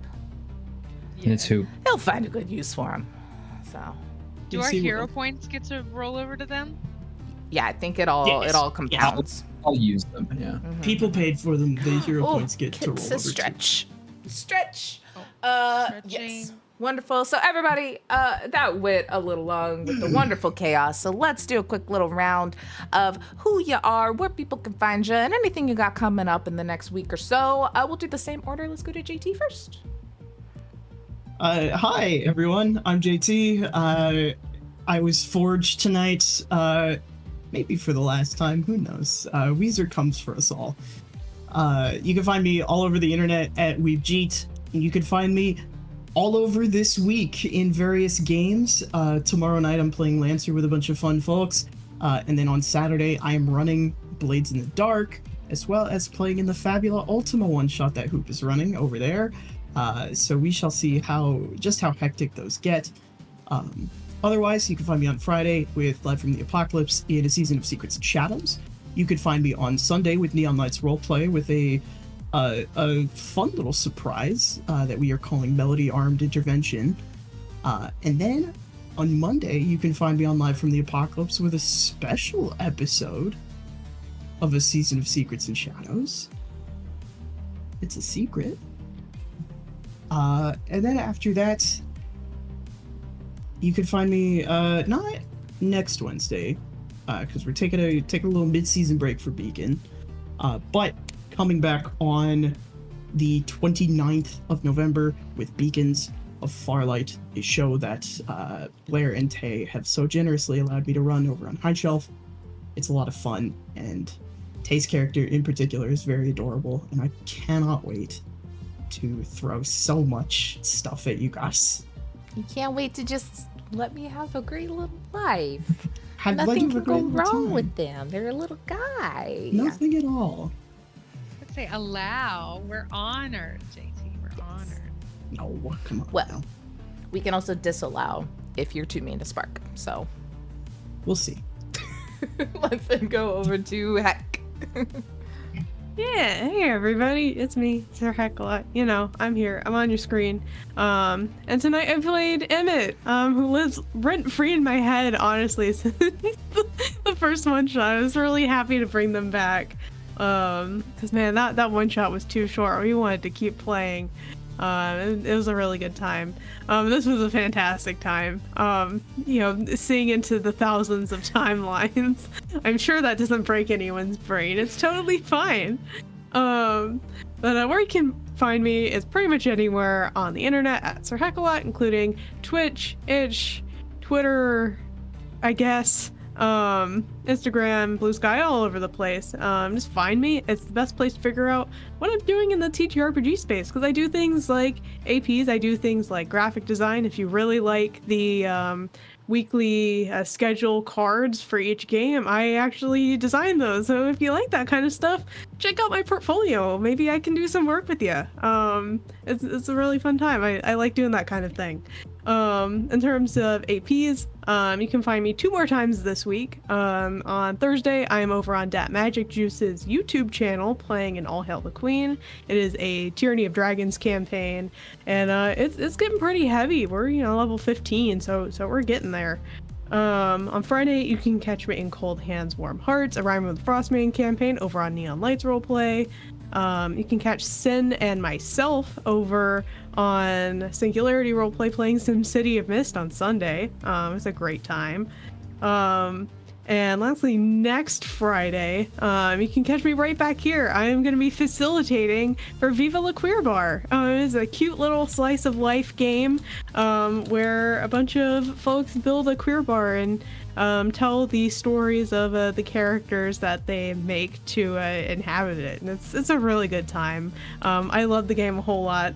And ironically enough, we're going to be doing like a similar like cyberpunk like urban fantasy kind of thing going on.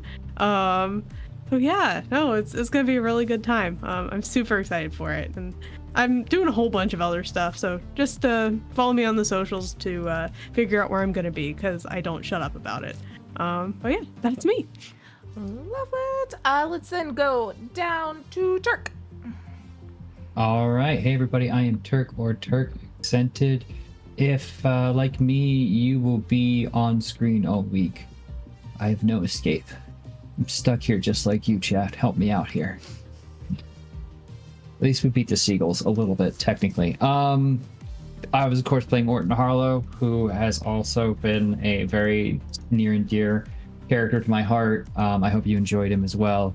I hope you enjoyed hearing about his Squatch and his Swatch and his Twatch and all of his other stuffs, because that's just really fun. If you want to see more of me, I'll be on screen tomorrow with Lancer, and then I will be running Necronautilus, where I will be overseeing the various death agents as they attempt to move their incorporeal selves through the mess that is the English language, and we have a lot of fun.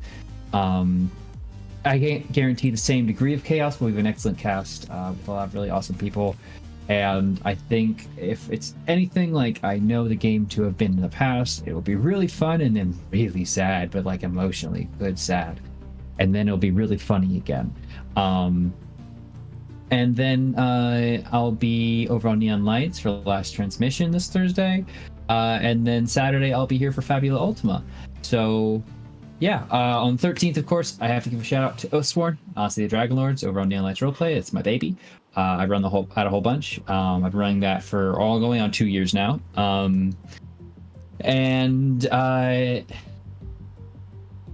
It's high fantasy meets Greek mythology, and if you like that kind of stuff, then maybe be interested in the current Medusan power struggle that my party needs to find them. That they currently find themselves in, literally a Gorgon knot, if you will. Please help us. It's been a lot of fun. And then, of course, on the 14th will be the next iteration of Caravan of Cthulhu, which is more Call of Cthulhu goodness. And a reminder to myself that I need to give some players a prompt. But there'll be a lot more cool stuff. Make sure you support the people on your screen, because they're all incredible creators. Thank you so much to the people who've donated thus far. You're all incredible. And a reminder to be good, or else I'll be cross with you and send my seagull hordes upon you. Yeah. Love it. So then go over to Blair. Hi, I'm Blair _Canadian Moose all over the place. Tonight I've been playing Gutterball, which was super fun. Never expected to be able to bring this little wander home guy back, but this is fantastic, and to have him in a very different setting was super fun. So thank y'all for setting up Recall Week for us to be able to do this. I don't have too much going on, but I will be back here for that Necronautilus game that Turk's running, which yes, it's gonna be great. It's gonna get so good. We're not gonna cry. But yeah, it's gonna be a good time. And then I'm usually over on High Shelf Collective, so a lot of stuff we got. Die RPG going right now, Beacon RPG that JT runs, Wild Sea that Taylor runs, and then also Marvel Multiverse that's happening, and then heard here first, we got a werewolf game coming out, so come check that out. We got a lot of stuff going on, and then in December we're gonna have our High Shelf charity stuff, so this is our busy time, so just follow over there, and I'll be over there eventually. But yeah, this has been great. Love you guys, this is awesome. Then let's go over to Sin. Hello, I'm Sin, Synthetic 20 on all the social media that matters. I've been Dwayne Lewis, your weird-ass cowboy. I've got a lot going on. On the 11th, we got the finale of Masks that I'm going to be in over on Nerds with Dice, playing your friendly neighborhood Thembo with fire powers. On the 12th, I'm going to be on Fragments of Tomorrow's Apocalypse that Heck was talking about, where I'm playing the Rift of Rapunzel, who has incredible power of controlling her hair. Autumn, playing an awful preacher man who must die in a game of Locust on Monday. And then on Tuesday, I am playing Big Strong Girl on our gay camp game. All of those last three are all on Singularity Roleplay. 3 days in a row. I am insane. I should not have taken that booking. But then one thing that I will say next month, over on my channel, which is now Queensgate Chronicles, we are going to be doing a world building stream, getting a bunch of my favorite world builders together, and we are going to create the world that my players will inhabit on the series next year. Super excited about that, especially because this channel's very own Hooper is going to be one of those world builders. Nice. So look forward to that. That is coming up on December the 5th. If you want more details, then you can follow me, asynthetic20 on Twitter or synthetic20 on Blue Sky. Thank you for having me. So happy to bring Dwayne back. My favorite character, my favorite death of a character too. So very special. Love it. And then I am Taylor, or @_potato on the site that we do not mention, or just potato on the other that's more fun. You can find me. I was gonna say a lot, but my month is about to be nothing but travel, so you can find me back here on Wednesday for Necro Nautilus, bringing back Boz from our Orbital Blues game, who I guess is dead now, so we'll figure that out. Then on Friday is my Wild Sea game. Then on over on High Shelf Collective, as well as Die on Saturday the 11th. Die RPG, if you are a fan of the comic book series, it's the same kind of system there. It is very fun, and that's possibly our season finale. So come check on that as we probably all die. Get it? Who knows? And then I will be in the werewolf game, also happening over on High Shelf Collective. That will be on the 14th. That'll kick that off. And then that's all I got for the rest of this month until the very end, when I come back for Lancer, Dustgrave, and Beacon there. And I think our Witcher campaign, or not campaign, one-shot's getting a two-shot.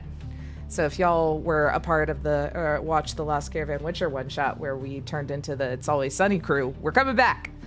It's always Gloomy and Vizima, baby. Come join. But thank you, everybody who has joined and watched and donated, and to my players. Remember that every $10 you donate will get you in to win at the end of the month. It'll put you in the raffle for some art made by, as a custom art made by Cyberella, Kuma, or JD, as well as there's PDFs of Call of Cthulhu, 17C, Avatar Legends, plus event posters and stickers. So come back tomorrow, make people's lives more hell or not. Maybe give them hero points, because $5. You can give that up. Like I said, tomorrow will be Lancer, ran by Hoop. Wednesday will be Necro Nautilus, ran by Turk.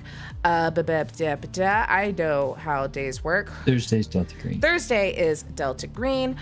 Friday is, how do you say that? Relay Carefully.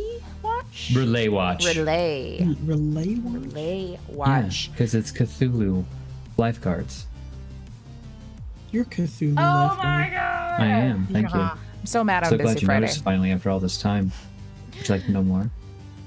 Saturday will be Blades of the Dark, ran by JT, as well as we'll have Fabula Ultima, Call of Cthulhu, ran by Holly on Sunday, as well as Pathfinder, ran by James. So we have plenty of more wonderful games, all to raise money for Extra Life, which is a program as part of Children's Miracle Network to help in all sorts of research and equipment and health for children. So please, everyone donate, enjoy. Magi RPG, I believe, is who we are rating. Yes, sir? Yeah. Yeah. Magic RPG. So everybody, go give them all of the love that you have given us today, and we will see you tomorrow. Bye.